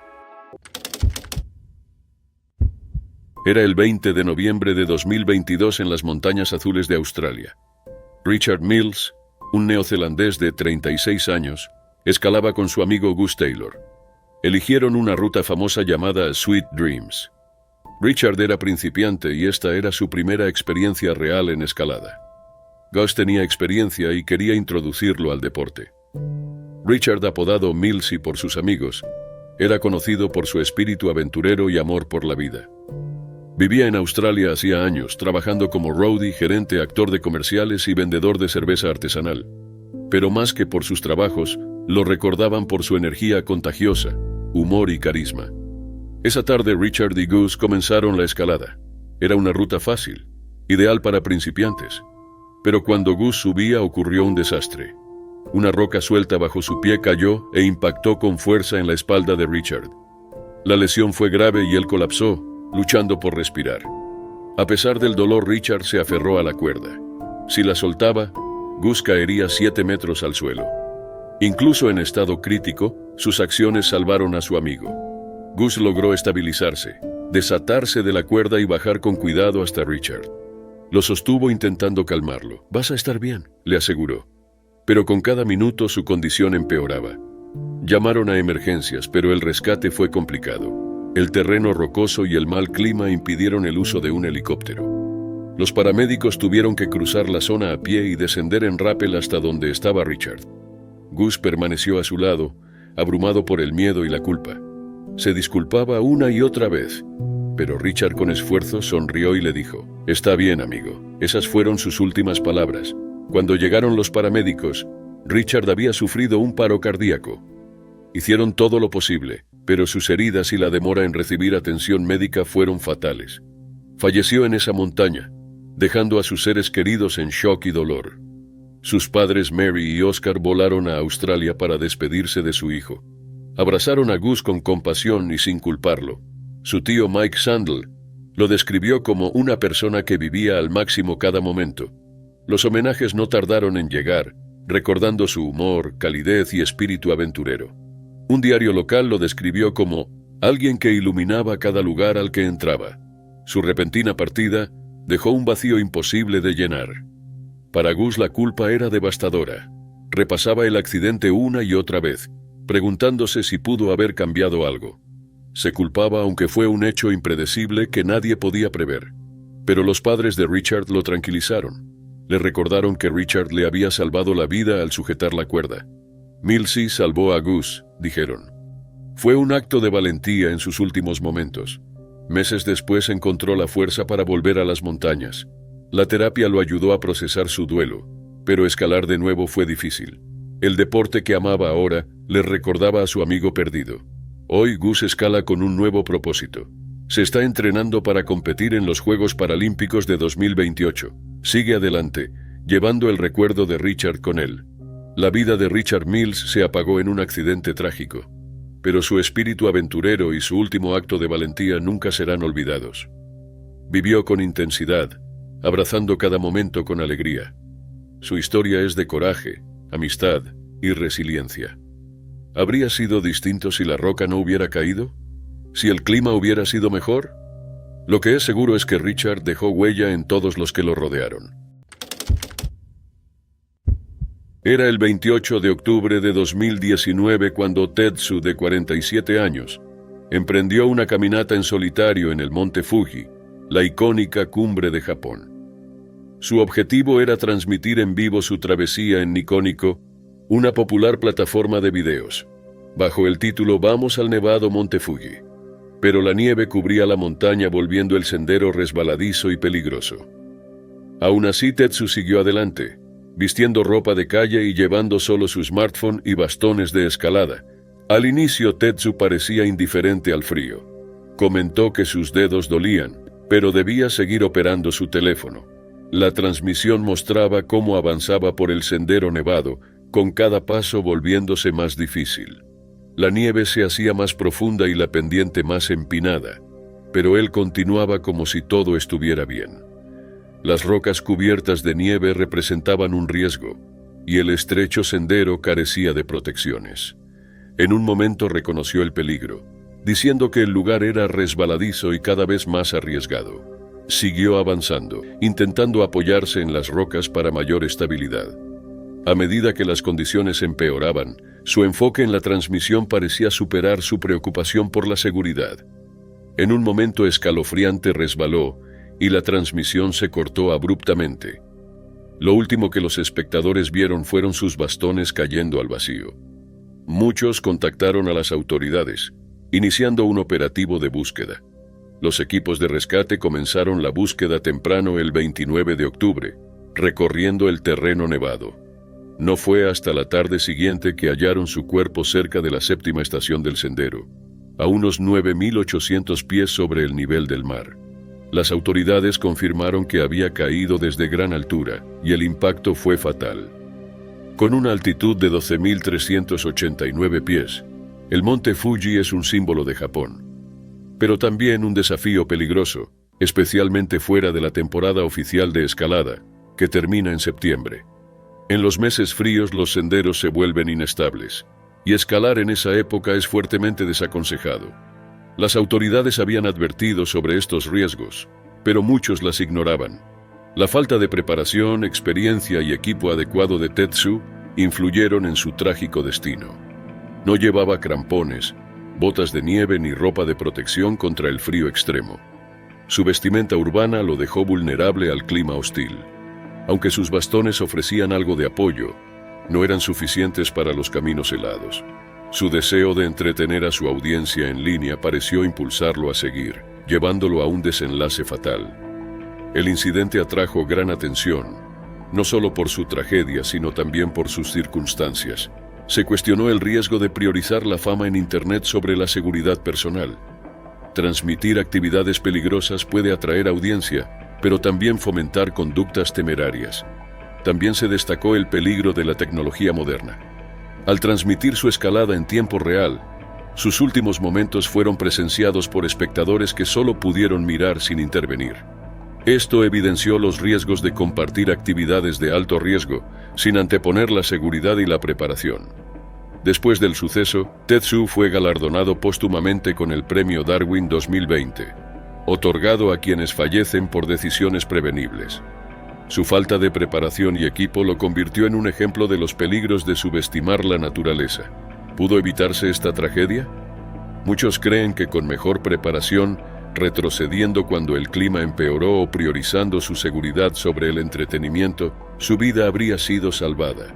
Su historia es un recordatorio sombrío de que la naturaleza es impredecible y que todo desafío debe abordarse con precaución. El monte Fuji no debe subestimarse. Incluso escaladores experimentados enfrentan riesgos. Y quienes intentan ascender sin el equipo adecuado o en condiciones peligrosas, se exponen a un gran peligro. La historia de Tetsu es un ejemplo de cómo ignorar la seguridad y no estar preparado puede traer consecuencias devastadoras. Era el 12 de agosto de 2025 en el Pico Poveda, la montaña más alta de Kirguistán. Natalia Nagovitsina, una alpinista rusa de 47 años, acababa de iniciar su descenso desde la cumbre de 24.400 pies, cuando ocurrió el desastre. Resbaló y sufrió una grave lesión en la pierna a 23.000 pies. Atrapada en lo que los escaladores llaman la zona de la muerte, enfrentaba vientos helados y aire escaso donde sobrevivir es casi imposible. Aún así, se negó a rendirse. Natalia se arrastró bajo una formación rocosa conocida como el Pájaro, montó su carpa e intentó esperar ayuda. El Pico Poveda, también llamado Genghis Chokusu, es una de las montañas más duras del planeta. Nunca nadie fue rescatado de la altura donde Natalia quedó varada. La noticia de su accidente corrió y pronto hubo voluntarios. Entre ellos Luca Sinigaglia, un alpinista italiano de 49 años. Luca no solo era montañista experimentado, también experto en ciberseguridad de Milán. Compartía un lazo con Natalia. En 2021 la había ayudado a ella y a su esposo Sergei durante una expedición en el Khan Tengri. Sergei colapsó por un problema médico a 22.600 pies y no sobrevivió. Natalia se negó a dejarlo, y Luca fue testigo de su pérdida. Desde entonces siguieron en contacto, unidos por su amor a la montaña. Así que cuando Luca supo que Natalia estaba en peligro, se unió de inmediato al rescate. En su primer intento, Luca y el alemán Günther Siegmund lograron alcanzarla. Llevaron comida, agua, un saco de dormir y una pequeña estufa de gas, pero no pudieron bajarla. Una violenta tormenta de nieve los obligó a refugiarse. Günther logró escapar, pero Luca se quedó, decidido a intentarlo otra vez. Días después, Luca volvió a escalar solo. Alcanzó a estar a pocos cientos de metros de Natalia antes de colapsar en la tormenta. Más tarde lo hallaron en una cueva de hielo a 23.000 pies. Los médicos confirmaron que no había sobrevivido, con hipotermia y mal de altura como factores. La hermana de Luca, Patricia, dijo luego que había hecho un acto de gran valentía. Según ella, jamás habría dejado a nadie atrás, y menos a Natalia. Pese al sacrificio de Luca, los intentos de salvar a Natalia siguieron. Pero la montaña respondió. Su carpa fue destrozada por el viento. Un helicóptero militar se estrelló durante la misión. Otros equipos se dieron vuelta tras sufrir enfermedades y heridas. El 19 de agosto un dron la avistó aún viva, moviéndose débilmente e incluso saludando desde los restos de su carpa. Los rescatistas prepararon un último intento, liderado por 3 italianos, Manuel Munari, Mario Sottile y Michele Cucchi. Esperaban mejor clima y un helicóptero privado capaz de llegar a la zona de la muerte, pero el cielo nunca se despejó. El 21 de agosto, otro dron pasó sobre el lugar. Esta vez Natalia no se movió. Su carpa estaba hecha jirones y el área en silencio. El 22 de agosto la misión fue cancelada. Las autoridades dijeron que recuperar su cuerpo no sería posible hasta la primavera. El Ministerio de Situaciones de Emergencia de Kirguistán explicó que nadie había sido rescatado jamás de esa altitud y que solo un helicóptero especial podría intentarlo. Natalia, a días de cumplir 48, había soportado casi 2 semanas en una cresta helada con la pierna rota. Ya había enfrentado la tragedia en 2021 cuando Sergei colapsó en el Khan Tengri, un cuerpo que nunca bajaron. Ahora, ella también quedó en la montaña, el Pico Poveda, Victoria en ruso. Se ha cobrado muchas vidas de quienes intentan conquistarlo. El cuerpo de Natalia aún reposa bajo el Pájaro, el mismo lugar desde donde saludó por última vez a un dron de rescate. El último equipo de rescate ya volvió a casa. No hay nuevas misiones hasta la primavera. Y junto a Natalia, la montaña también reclamó a Luca, que dio su vida intentando traerla de regreso. Era el 19 de octubre de 1968 en el Parque Nacional Yosemite, California. Evelyn Consuela Roseman, de 24 años de San Francisco, fue hallada muerta cerca de la base de Nevada Fall. Había salido a caminar sola 3 días antes y no regresó. 3 senderistas encontraron su cuerpo a unos 200 pies del salto de agua de 594 pies de altura. Evelyn trabajaba como masajista en Yosemite durante la temporada turística. Era independiente y le gustaba caminar sola. Ese día el clima era fresco y el caudal del río Merced era bajo, algo normal en octubre. Por eso, la idea de que fue arrastrada por el agua no tenía sentido. La escena y la investigación posterior dejaron muchas dudas que más de 50 años después siguen sin respuesta. Su cuerpo mostraba señales claras de que algo terrible le había pasado. Tenía el pantalón de pana bajado hasta los tobillos y muy rasgado. Su suéter estaba sobre la cabeza y otro suéter negro apareció cerca. No llevaba ropa interior. Su cartera con sus pertenencias fue encontrada lejos sobre un puente por encima de la cascada. También era extraña la ubicación del cuerpo. Si hubiese caído, debería haber estado justo debajo de la caída, pero estaba a unos 200 pies río abajo. Los investigadores descartaron rápido que se hubiera tirado. Aunque lo hubiera hecho, no habría llegado tan lejos de la base. La autopsia reveló datos aún más perturbadores. Evelyn murió por un fuerte golpe en la cabeza, típico de una caída desde gran altura. Fragmentos de su tejido cerebral fueron hallados a 50 pies en una roca más cerca del centro de la cascada. Tenía todos los huesos rotos, lo que coincidía con una caída, pero su piel estaba casi intacta. En estos casos se espera daño grave en la piel y la ropa, lo cual no pasó. Otro hallazgo inquietante surgió en la autopsia. Presentaba lesiones que indicaban que fue violentada tras morir. Esto fue confirmado en una revisión del caso. Quedó claro que no fue un accidente. Alguien la empujó o provocó su caída y quizás movió su cuerpo después. Incluso se pensó que alguien pudo haberla lanzado. La idea de que un animal la movió fue rechazada. No había marcas de mordidas, arañazos ni señales de arrastre. Tampoco había huellas de animales. Pese a las pruebas, el caso se manejó con silencio. Las autoridades del condado de Mariposa dijeron que podrían convocar un jurado forense porque hay aspectos por aclarar. Pero no se dieron más datos. Confirmaron que no parecía un suicidio. El FBI se involucró, pero nunca publicó sus archivos. Dijeron que el caso seguía técnicamente abierto, así que el público solo tuvo lo que salió en noticias y libros. En 2019, en una conferencia paranormal llamada Lápiz, el autor Richard Freeman sugirió que Evelyn pudo haber muerto por un críptido. Muchos no estuvieron de acuerdo. Una mujer del público dijo que ya había pruebas claras de violencia humana y no hacía falta una explicación sobrenatural. El libro Off the Wall, Death in Yosemite, sumó datos aún más inquietantes. Señaló que Evelyn fue manoseada tras la caída. También dijo que había trabajado como camarera topless antes y como masajista en el parque. ¿Por qué mover su cuerpo? ¿Por qué arriesgarse a que la vieran? ¿Por qué no dejarla donde cayó? Nunca hubo respuestas firmes. Hoy la muerte de Evelyn sigue siendo una de las historias más oscuras y desconcertantes de Yosemite. Era el 29 de julio de 2025 en las montañas Karakorum del norte de Pakistán. Laura Dahlmeier, ex campeona olímpica de biatlón de 31 años oriunda de Alemania, intentaba escalar el Laila Peak, una montaña de 6.096 metros conocida por sus aristas afiladas y laderas inestables. La acompañaba la alpinista Marina Eva Kraus, que compartía su experiencia y pasión por ascensos difíciles. Laura había terminado su carrera profesional en biatlón en 2019 con solo 25 años. Luego se convirtió en guía certificada de montaña y esquí, se unió al equipo de rescate de Garmisch-Partenkirchen y trabajó como comentarista de la Copa del Mundo de biatlón.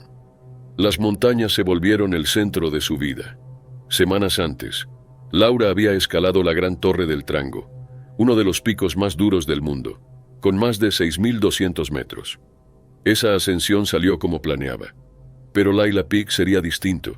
El 29 de julio, Laura y Marina partieron antes del amanecer, esperando alcanzar la cima antes de que empeoraran las condiciones. Con la luz del día, la montaña mostró señales de inestabilidad. El calor aumentaba el riesgo de desprendimientos y avalanchas. Las dos decidieron regresar antes de la cumbre. Mientras rapelaban desde unos 5.700 metros, ocurrió el desastre. Marina, que escalaba debajo, vio desprenderse una gran roca que golpeó de lleno a Laura, lanzándola contra la montaña. Ella dejó de moverse de inmediato. Marina la llamó pero no respondió. Laura no mostró señales de vida. Sin poder alcanzarla con seguridad, Marina envió una señal de emergencia. Los rescatistas comenzaron a movilizarse, pero por la ubicación remota los helicópteros no pudieron llegar hasta la mañana siguiente. Cuando lo hicieron, confirmaron que Laura no había sobrevivido. La recuperación fue imposible. Las fuertes lluvias y las laderas inestables volvían el área demasiado peligrosa. Continuos desprendimientos y mortales deslizamientos en la región impidieron a los rescatistas llegar a su cuerpo. Incluso alpinistas de élite de Alemania y Estados Unidos, incluido Thomas Huber, intentaron alcanzar el lugar, pero fueron rechazados por las condiciones extremas. Su familia y Marina confirmaron que se respetaban los deseos de Laura. Si algo ocurría en la montaña, nadie debía arriesgar su vida para bajarla. Ella permanecería donde cayó. La noticia se difundió rápido. Grupos deportivos y líderes la homenajearon. La Confederación Deportiva Olímpica Alemana la describió como más que una campeona olímpica, alabando su carácter y visión. La presidenta del Comité Olímpico Internacional, Kirsty Coventry, calificó el accidente de impactante y recordó su actuación histórica en los Juegos de Invierno 2018, cuando fue la primera mujer en ganar sprint y persecución, además de un bronce.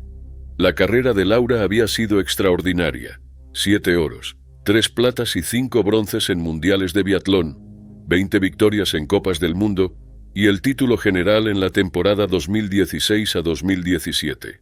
El presidente alemán Frank-Walter Steinmeier también la homenajeó, recordando cuando le entregó la Hoja de Laurel de Plata, el mayor premio deportivo de la nación, y la describió como símbolo de unidad y justicia. El accidente también mostró lo peligroso que se ha vuelto el Karakorum. Escaladores locales señalaron que el cambio climático dejó laderas inestables con menos nieve, más lluvias y noches cálidas. Eso generó desprendimientos imprevisibles y más riesgo que en años pasados. El alpinista Stefan Kohler, que pasó por la zona, fotografió roca expuesta y caída constante de escombros, prueba de lo inestable que estaba. La propia Laura conocía la pérdida en la montaña. En 2022, su expareja Robert Graseger murió durante una escalada en Patagonia. Ella admitió que esos accidentes la hacían dudar de cómo seguir, pero aún así escalaba, diciendo que alcanzar la cima le daba una felicidad imposible de hallar en otro lugar. En Laila Peak estaba a solo media hora de terreno más seguro cuando ocurrió el accidente. Marina dijo luego que si hubieran ido media hora antes, sin duda habrían bajado. Laura Dahlmeier tenía apenas 31 años. Era el 3 de enero de 2023 en Mount Baldy, California, una montaña conocida por su belleza escénica, pero también por sus peligrosas condiciones invernales. Esa mañana, justo antes del amanecer, Crystal Paula González, de 56 años, comenzó el recorrido por Baldy Bowl Trail, una de las rutas más difíciles del lugar. Llevaba una linterna en la cabeza y una campera llamativa. Antes de empezar, grabó un video diciendo que había llegado el momento y que ese día mucha gente estaba en el sendero. El suelo bajo sus pies estaba congelado y cubierto de hielo. Crystal no era una principiante. Había escalado el Mount Whitney, el pico más alto de los Estados Unidos continentales, y compartía regularmente sus caminatas en redes sociales. Sus seguidores la conocían como la reina del senderismo y el baile. Solía publicar mensajes motivadores e impulsaba a otros a mantenerse activos y disfrutar la naturaleza. Pero no podía prever lo que pasaría ese día. Días antes, Crystal había publicado una advertencia sobre los peligros del terreno invernal de Mount Baldy. Mostraba una capa de hielo deslizándose bajo sus pies. Escribió frases como "esto es peligroso" y hashtags como "lecciones de montaña" y "terreno peligroso". En otro clip, confesaba que había tenido que dar la vuelta en una caminata anterior, afirmando que la seguridad es lo primero. El 3 de enero volvió. Muchos otros también estaban en el sendero, aunque las condiciones eran duras. Capas de hielo ocultas bajo la nieve volvían inestable el suelo. En algún punto del camino, Crystal perdió el equilibrio y resbaló. Cayó entre 500 y 700 pies por una empinada ladera. Durante la caída chocó contra un árbol. Otros excursionistas intentaron ayudarla de inmediato. Usaron un dispositivo Garmin InReach para enviar una señal de auxilio. La Oficina de Servicios de Emergencia de California la recibió y envió un helicóptero del departamento del sheriff del condado de San Bernardino. Usando coordenadas GPS, la aeronave la localizó. Los senderistas ya estaban con ella, haciendo lo posible por asistirla. Un paramédico llamado Eric Rose descendió desde el helicóptero. Al llegar a Crystal, la encontró gravemente herida. Solicitó una extracción con grúa, a un método más rápido para subirla al helicóptero. Pero entonces, las nubes llegaron de forma repentina y el aire se volvió demasiado peligroso para continuar. El equipo no tuvo más opción que iniciar un complicado rescate con cuerdas. Para cuando comenzaron a bajarla por la montaña, ya era demasiado tarde. Crystal Paula González, madre de 4 hijos y figura respetada en el mundo del senderismo, había fallecido antes de poder ser evacuada. Su cuerpo fue trasladado luego a la oficina del forense del condado de San Bernardino. Su muerte impactó profundamente a la comunidad senderista. Para muchos, ella representaba positividad y fortaleza. Su hija Yasmín Rosado la describió como alguien que traía luz a todos los que conocía. En una página de GoFundMe, creada para los gastos del funeral, Yasmín escribió que Crystal era la personificación de la fuerza, el amor y la belleza. Las cuentas de Instagram y Facebook de Crystal estaban llenas de palabras de aliento. Su última publicación del 3 de enero, llena de energía y entusiasmo, reflejaba quién era ella realmente, alguien que vivía la vida al máximo. Su muerte también puso en foco los riesgos de hacer senderismo en Mount Baldy durante el invierno. En las 2 semanas previas a su accidente, otro senderista, Jared Choi, de 43 años, murió tras caer cerca del filo de Ice House Saddle. Su cuerpo fue recuperado 2 días después. El 17 de diciembre, apenas unas semanas antes de ambos casos, 4 excursionistas tuvieron que ser evacuados por aire debido a las condiciones heladas. Según autoridades del condado de San Bernardino, en los meses de invierno suelen realizar entre 3 y 4 rescates cada fin de semana en Mount Baldy. Muchas personas subestiman lo rápido que todo puede cambiar por el hielo, las temperaturas bajo cero y el clima repentino. Crystal estaba bien preparada, conocía los riesgos. Incluso había advertido a otros, pero a veces ni los senderistas más capacitados pueden evitar lo inevitable. Era el 6 de octubre de 1974 en Brisbane, Australia. Lorraine Wilson, una enfermera en formación de 20 años, y su mejor amiga Wendy Evans, de 18, estaban en un viaje por carretera desde Sydney hacia Queensland. Eran jóvenes, aventureras y planeaban volver a Sydney para trabajar después de este descanso. Su auto se averió cerca de Goondiwindi, en la frontera entre Queensland y Nueva Gales del Sur. Un camionero las llevó hasta Brisbane, donde se quedaron en la casa de la hermana de Wendy, en Camp Hill. Antes de volver a Dubbo, prometieron no volver a hacer dedo con camioneros. Pensaron que así estarían más seguras. Pero luego aceptaron un viaje de 2 hombres en un Shea Holden verde y blanco. Esa decisión resultó fatal. Fueron vistas por última vez en Oxley, un suburbio del oeste de Brisbane. Ese mismo día, varias personas presenciaron escenas inquietantes en la zona de Toowoomba Range. Neil y Jocelyn Biddle vieron a 2 mujeres asustadas acercarse a su auto pidiendo ayuda. Se alejaron creyendo que era algo privado. Esa noche, Brian y Balma Breacher vieron a 2 mujeres siendo obligadas a caminar por la ruta. Un hombre tenía a una del cuello y otro la sujetaba del cabello. Ellas gritaban. Por miedo a que algo le pasara a su familia, Brian no se detuvo. Se arrepentiría toda su vida. Melvin Oliver también vio a las mujeres retenidas por un grupo de hombres. Pensando que era una broma, siguió de largo, pero fue perseguido por un Ehud Holden de 1963 que intentó sacarlo de la ruta antes de desaparecer cerca de un hotel. Vivian y Rose Murphy, que viajaban con sus 3 hijos, vieron a una mujer correr frente a su auto, agitando los brazos y pidiendo ayuda. Un hombre la perseguía.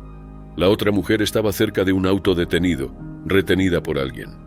Rose le rogó a su esposo que no se detuviera. Más tarde fue a la comisaría, pero el oficial no mostró interés. Años después, tras ver un programa sobre crímenes, decidió volver a hablar del tema. Otra mujer, Norma Sperling, dijo que una joven entró a su lavandería en octubre de 1974 pidiendo esconderse. 2 hombres llegaron poco después.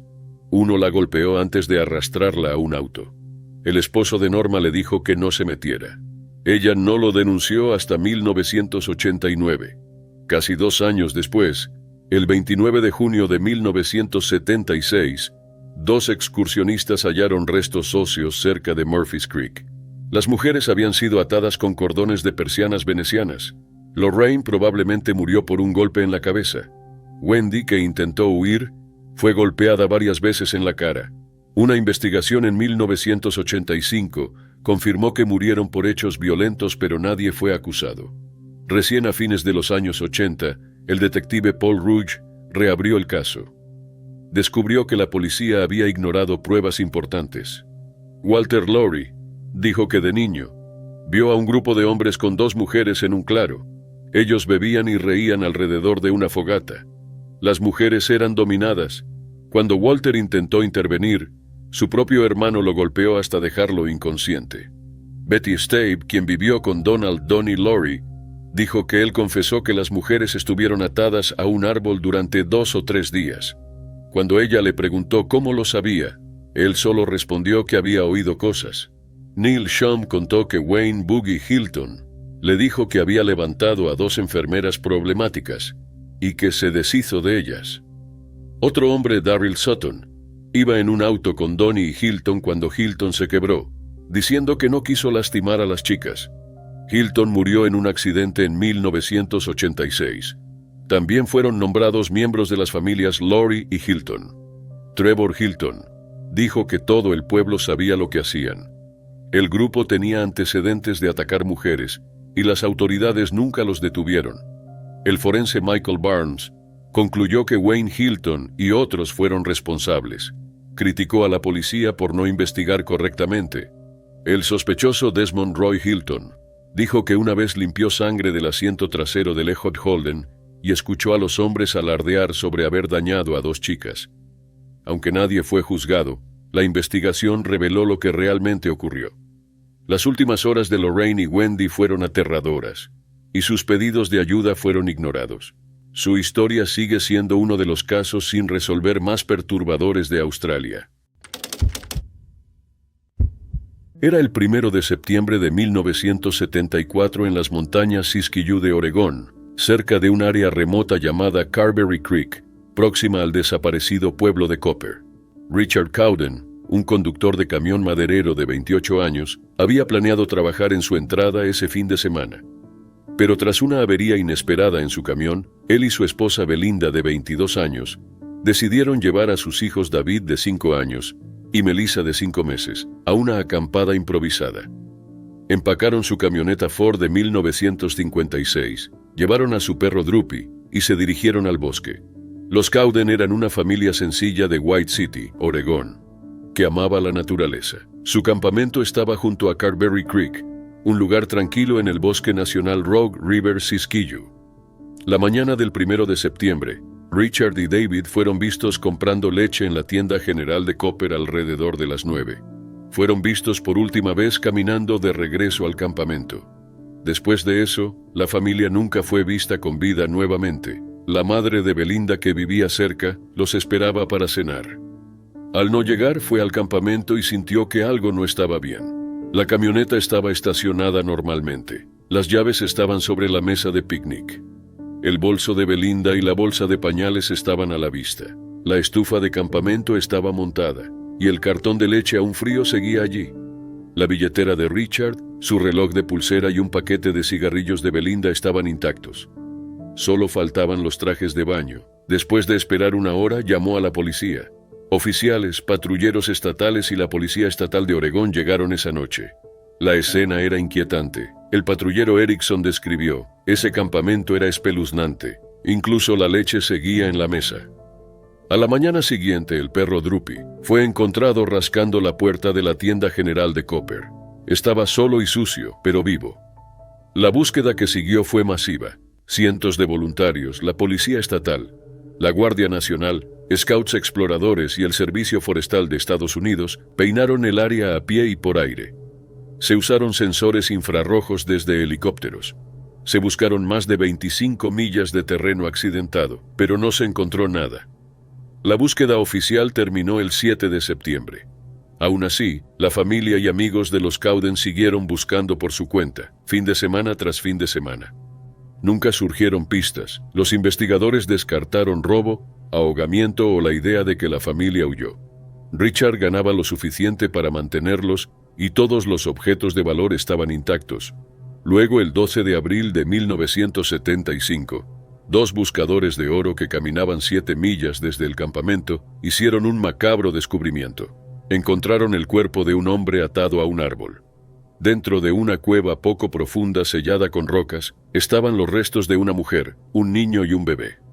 Los registros dentales confirmaron que eran Richard, Belinda, David y Melissa. Las autopsias revelaron que Belinda y David habían sido disparados con un rifle calibre 22. Melissa murió por traumatismo contundente. No se pudo determinar la causa de muerte de Richard. Los investigadores creían que quien fuera responsable conocía bien el área. Un voluntario que había buscado esa misma cueva meses antes insistió en que los cuerpos no estaban allí en ese momento, sugiriendo que fueron movidos. Una familia de Los Ángeles informó haber visto un grupo sospechoso. Un hombre, una mujer y otro hombre en una camioneta, cerca del campamento de los Cowden el día que desaparecieron. Los investigadores creían que era Dwayne Lee Little y sus padres. Little era un asesino convicto recientemente liberado y se sabía que estaba en Copper ese fin de semana. Aunque la novia de Little luego dijo que él poseía un rifle calibre 22 y un excompañero de celda afirmó que Little confesó el crimen, nunca hubo suficiente evidencia para acusarlo. En 1980, Little fue enviado de nuevo a prisión por atacar a una mujer en Portland y aún cumple 3 cadenas perpetuas. Nunca ha hablado sobre el caso Cowden. La desaparición y trágico final de la familia Cowden siguen siendo uno de los misterios más escalofriantes de Oregón. El campamento pacífico, la búsqueda masiva y el perturbador hallazgo, todo apunta a algo planeado por alguien que sabía lo que hacía. Era el 13 de junio de 1987 en Prescott, Arizona. Kathy Esposito, de 23 años y estudiante universitaria, salió temprano en la mañana en bicicleta hacia Thumb Butte Trail, un sendero popular. Planeaba una caminata tranquila, pero ese día nunca volvería a casa. Kathy llegó al sendero a las 7 y comenzó su caminata. Era un lugar conocido, seguro y con muchos excursionistas. Brian Scott Bennett, de 16 años recién llegado a Prescott, la emboscó. La golpeó con una llave inglesa. Luego usó un arma calibre 22. Disparó 2 veces y la hirió antes de dejarla morir. Excursionistas oyeron sus gritos y corrieron a ayudar, pero era tarde. Pese a una intensa investigación, no hubo pruebas suficientes y el caso quedó sin resolver por décadas. Pero en 2017, los avances en ADN trajeron esperanza. Las autoridades nunca dejaron de investigar, esperando un avance científico. Con nuevas pruebas de ADN, reexaminaron la evidencia y llegaron a Bennett.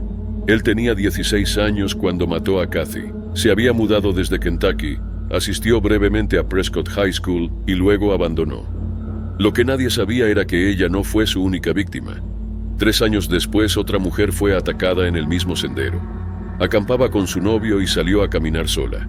En minutos fue emboscada. El agresor le presionó una roca en la cabeza y la agredió antes de huir. Ella sobrevivió, pero el trauma la marcó.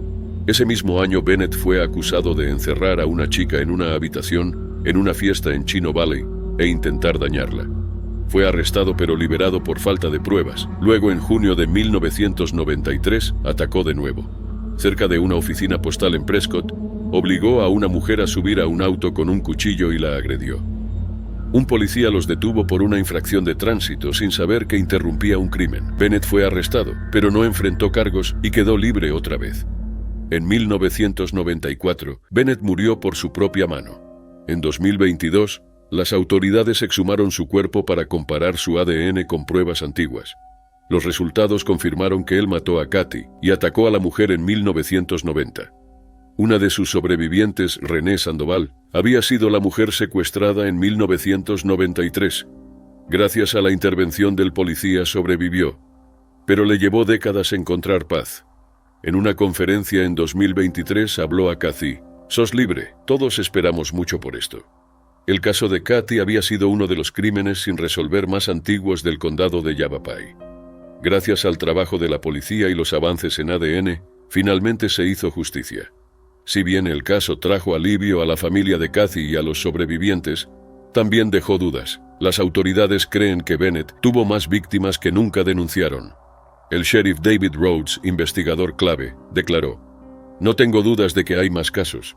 Alguien capaz de esto suele tener más crímenes que desconocemos". Aunque Bennett nunca enfrentó juicio, revelar la verdad dio cierre a quienes sufrieron por sus acciones. La policía sigue alentando a posibles víctimas a presentarse.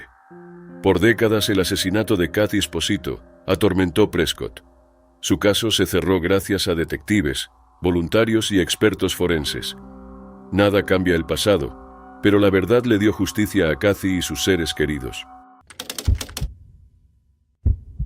Era el 23 de agosto de 2018 en lo profundo del remoto Ártico, cerca de Lion Inlet, Nunavut. Daryl Kaunak, un experimentado cazador inuit del pequeño pueblo de Naujat, estaba con sus dos amigos más cercanos, Leo y Jean-Jacques, y Lauren Jr. Utak. Su comunidad de poco más de 1000 personas vivía según la tradición, y este viaje no era nada fuera de lo común. Habían partido 2 días antes en barco para cazar caribúes y narvales, fuentes vitales de alimento y cultura. Esa mañana los tres estaban sentados en silencio alrededor de la fogata, tomando té y preparándose para otro día en la naturaleza. Estaban tranquilos y listos, con años de experiencia a cuestas, pero no podían imaginar lo que estaba por suceder. Desde el otro lado del hielo aparecieron una osa polar y su cría. Al principio la madre se mostró cautelosa, pero al ver el campamento, su actitud cambió.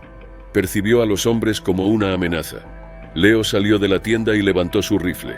No quería hacerles daño a los animales. Disparó al aire, esperando que el sonido los espantara, pero no funcionó. En un instante la osa cargó. Fue directo hacia Lauren y le mordió la cabeza. Mientras él gritaba, Daryl intentó huir, pero la osa lo vio y cambió de objetivo. Lo persiguió. Leo corrió a detenerla. Su primer rifle se trabó. Tomó otro y volvió a disparar. Esta vez acertó y la osa cayó. También tuvo que dispararle a la cría. El ataque había terminado, pero ya era demasiado tarde. Daryl había muerto. Leo y Lauren intentaron salvarlo. Hicieron todo lo posible por reanimarlo, pero sus heridas eran fatales. Envolvieron su cuerpo en una lona. Estaban destrozados y también atrapados. El barco se había roto. El hielo marino había avanzado, bloqueando su regreso. No podían pedir ayuda, y el peligro no había terminado. En los días siguientes llegaron más osos. Algunos se acercaron demasiado. El olor a sangre los atraía. Leo tuvo que seguir usando su rifle para protegerse y cuidar el cuerpo de Daryl.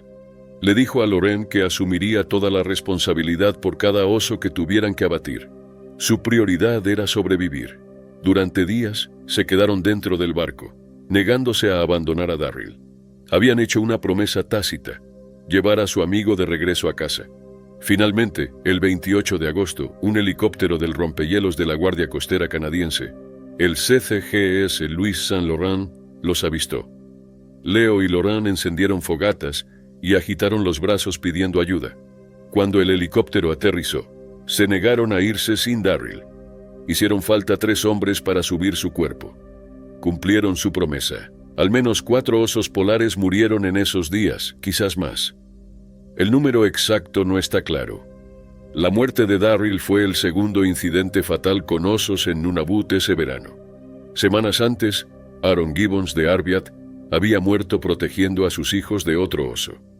No tenía armas, pero salvó a sus hijas. La comunidad de Naujat quedó conmocionada. El administrador local Robert Headley dijo que el hecho afectó profundamente a todos. Hubo pedidos de mayor protección y cuestionamientos a las políticas actuales. Algunos habitantes criticaron las cuotas de caza, alegando que eran demasiado estrictas y provocaban más encuentros con osos.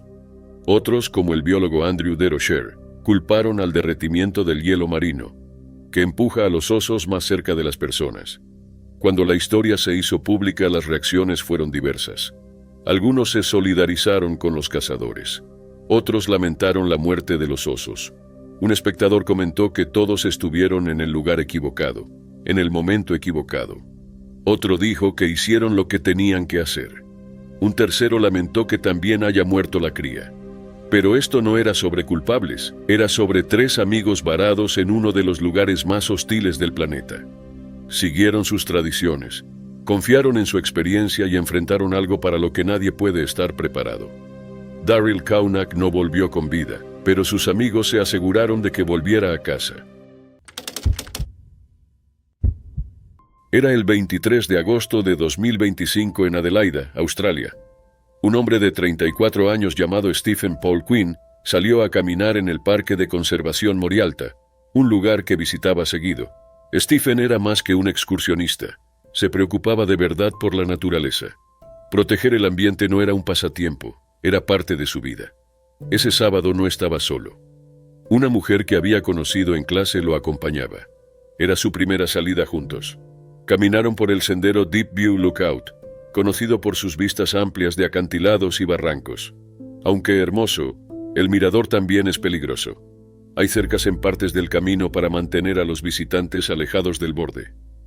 Alrededor de las 12:30, Stephen vio una botella plástica más allá de la cerca. Muchos la habrían ignorado, pero no Stephen. Su hermana Catherine Quinn luego dijo que eso era exactamente él. Alguien que nunca pasaba de largo ante la basura. Decidido a recogerla, cruzó la barrera. Lo que ocurrió después fue repentino.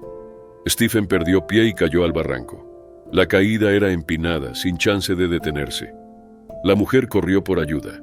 Los servicios de emergencia llegaron rápido, con bomberos, policías y paramédicos llenando el parque. Pero Stephen no pudo ser salvado. Autoridades dijeron que probablemente murió al instante. El parque cerró varias horas mientras los equipos recuperaban el cuerpo. Una tarea difícil en un terreno tan abrupto. Más tarde, la policía confirmó que un hombre había muerto allí. Declararon que no había circunstancias sospechosas y que se prepararía un informe para el forense. Al día siguiente, Catherine compartió la devastadora noticia en línea. Dijo que su hermano murió haciendo lo que amaba, caminar y proteger la naturaleza. Catherine describió a Stephen como más que ambientalista. También era un padre dedicado a su hija de 8 años. Según ella, todo lo hacía por su niña. Recordó cómo su padre le dio la noticia, diciendo que la familia estaba increíblemente devastada. En una entrevista con 9 Noticias explicó que nadie podía creerlo.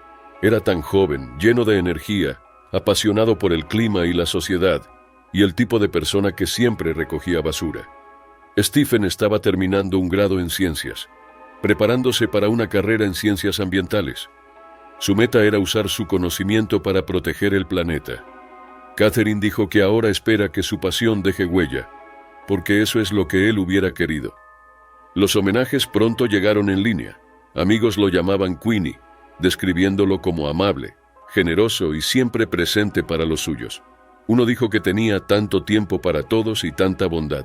Otro lo llamó un tipo único que será extrañado, agregando que el mundo se siente menos brillante sin él. Testigos en el lugar recordaron la fuerte respuesta de emergencia. Un excursionista, William White, recordó cómo el parque estuvo cerrado horas mientras los equipos trabajaban en el barranco. Deep View Lookout ya había visto incidentes similares. 3 años antes, Robert Bell, de 48 años, también perdió la vida al caer desde un sendero remoto en el mismo parque. Ese caso provocó pedidos públicos de más medidas de seguridad, aunque no se sabe si hubo cambios. La historia de Stephen es dolorosa porque no fue imprudente, no exploraba senderos peligrosos ni corría riesgos. Vio un pedazo de basura y quiso quitarlo. Ese pequeño acto resumía quién era, alguien que se preocupaba por el planeta y vivía de acuerdo con esos valores. Stephen murió haciendo lo que creía, pero su familia quedó devastada, sobre todo su pequeña hija, que ahora crecerá sin su padre. La policía sigue investigando, con un informe del forense pendiente.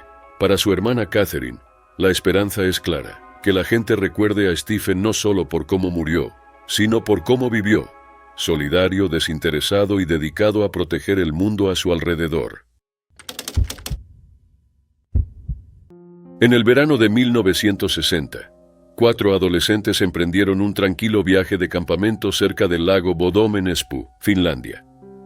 El grupo estaba formado por Nils Wilhelm Gustafsson, de 18 años, y su novia, Maila Irmeli Björklund, de 15, junto con Seppo Antero Boyman, de 18, y su novia Anja Tulikki Mäki, de 15. Su destino era un pintoresco lugar junto al lago, famoso por su belleza y popular entre los campistas. Montaron la tienda junto a la orilla y pasaron el día disfrutando juntos, riendo y bebiendo. Pero en la mañana del 5 de junio de 1960, la paz se transformó en horror. 3 de los adolescentes estaban muertos y el cuarto apenas sobrevivió, dando inicio a uno de los mayores misterios de Finlandia. Alrededor de las 6 de la mañana, 2 observadores de aves vieron una tienda colapsada y rasgada.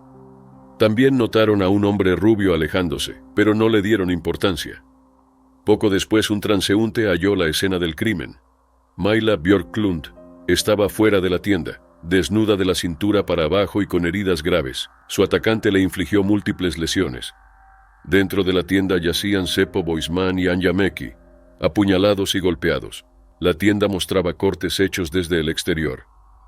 Nils Gustafsson, el único sobreviviente, fue encontrado cerca con heridas graves, incluyendo fractura de mandíbula y trauma facial. Relató un ataque repentino de un agresor desconocido, pero afirmó que el atacante tenía ojos rojos brillantes, un detalle que añadió más misterio. El asesino cortó la tienda y atacó sin entrar en ella. Faltaban algunas pertenencias, incluidas llaves de motocicleta, pero las motos seguían allí.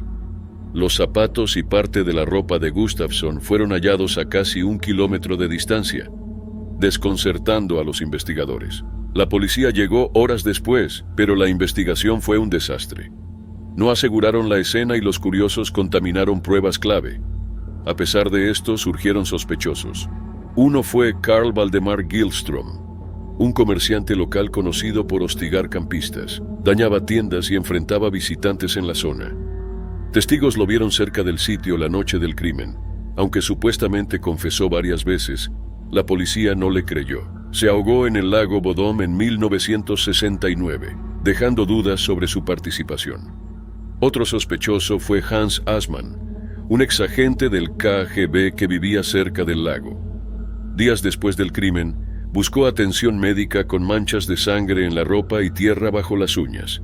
Pero tenía coartada y la policía descartó investigarlo. La sospecha recayó sobre Nils Gustafsson. En 2004, nuevos análisis forenses hallaron sangre de las víctimas en sus zapatos, pero ninguna suya.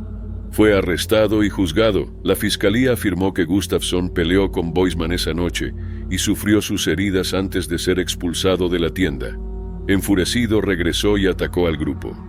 Sus zapatos fueron hallados lejos, quizás para ocultar pruebas. La defensa argumentó que sus lesiones eran demasiado graves para haber cometido el crimen. El caso se basó en pruebas circunstanciales.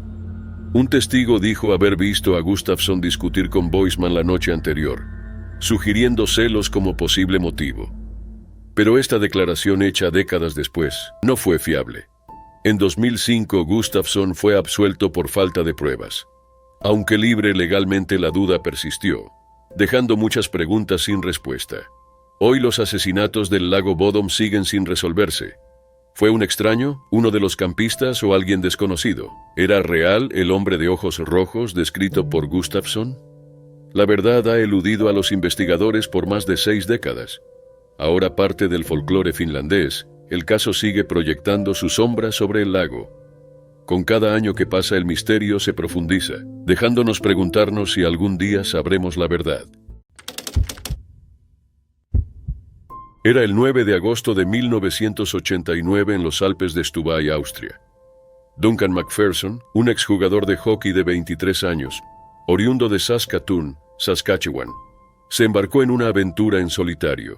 El clima era brumoso, las laderas estaban desiertas y Duncan planeaba probar el snowboard por primera vez.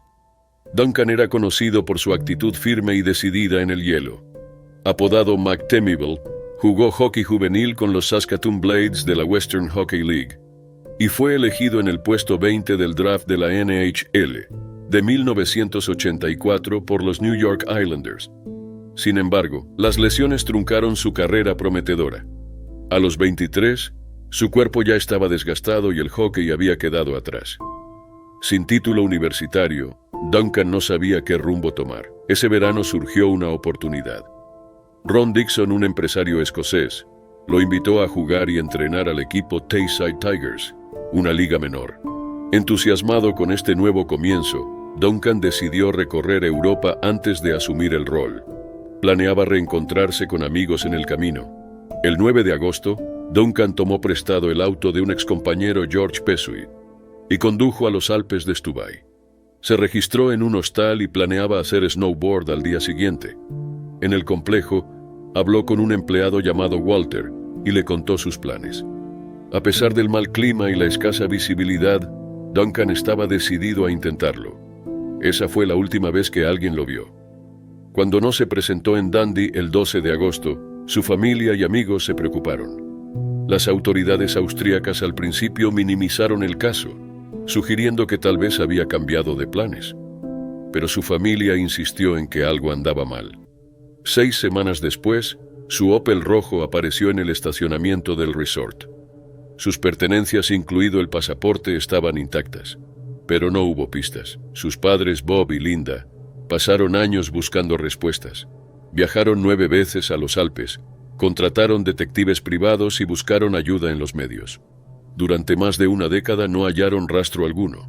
En 2003, 14 años después de su desaparición, un trabajador del glaciar Stubay notó un guante sobresaliendo de la nieve en el glaciar Schaufelferner. Al tirar del guante encontró un cuerpo congelado. Era Duncan Macpherson. El glaciar había conservado sus restos. Su ropa y billetera confirmaron la identidad. Su tabla rota seguía atada a su espalda. Las autoridades concluyeron que Duncan había estado atrapado allí desde 1989. Su cuerpo presentaba heridas graves, fémur roto, extremidades seccionadas y múltiples fracturas. Estas lesiones generaron dudas sobre lo que realmente ocurrió. Una primera hipótesis fue que cayó en una grieta mientras hacía snowboard y murió por las heridas, pero el nivel de daño no coincidía con una simple caída. Otra posibilidad, respaldada por patólogos canadienses, fue que un snowcat, máquina que alisa pistas, lo atropelló por accidente en medio de la niebla. Las lesiones y el daño a la tabla apoyaban esta versión. También se especuló que alguien del resort pudo haber ocultado el cuerpo para evitar problemas. Otra teoría sostuvo que el movimiento natural del glaciar durante 14 años pudo dañar más los restos. Sin embargo, expertos afirmaron que las heridas eran demasiado severas como para explicarse solo por el hielo. La investigación reveló inconsistencias inquietantes. El resort afirmó que la tabla había sido devuelta antes, pero apareció con el cuerpo. Su auto quedó semanas en el lugar sin que se iniciara una búsqueda formal. Estas fallas alimentaron sospechas de encubrimiento, quizás para proteger la imagen del complejo. ¿Fue un accidente trágico o hubo algo más? ¿Alguien encubrió la verdad? La familia de Duncan aún busca respuestas, pero muchas preguntas siguen abiertas. Aunque se catalogó como accidente, la desaparición de Duncan Macpherson deja un misterio inquietante.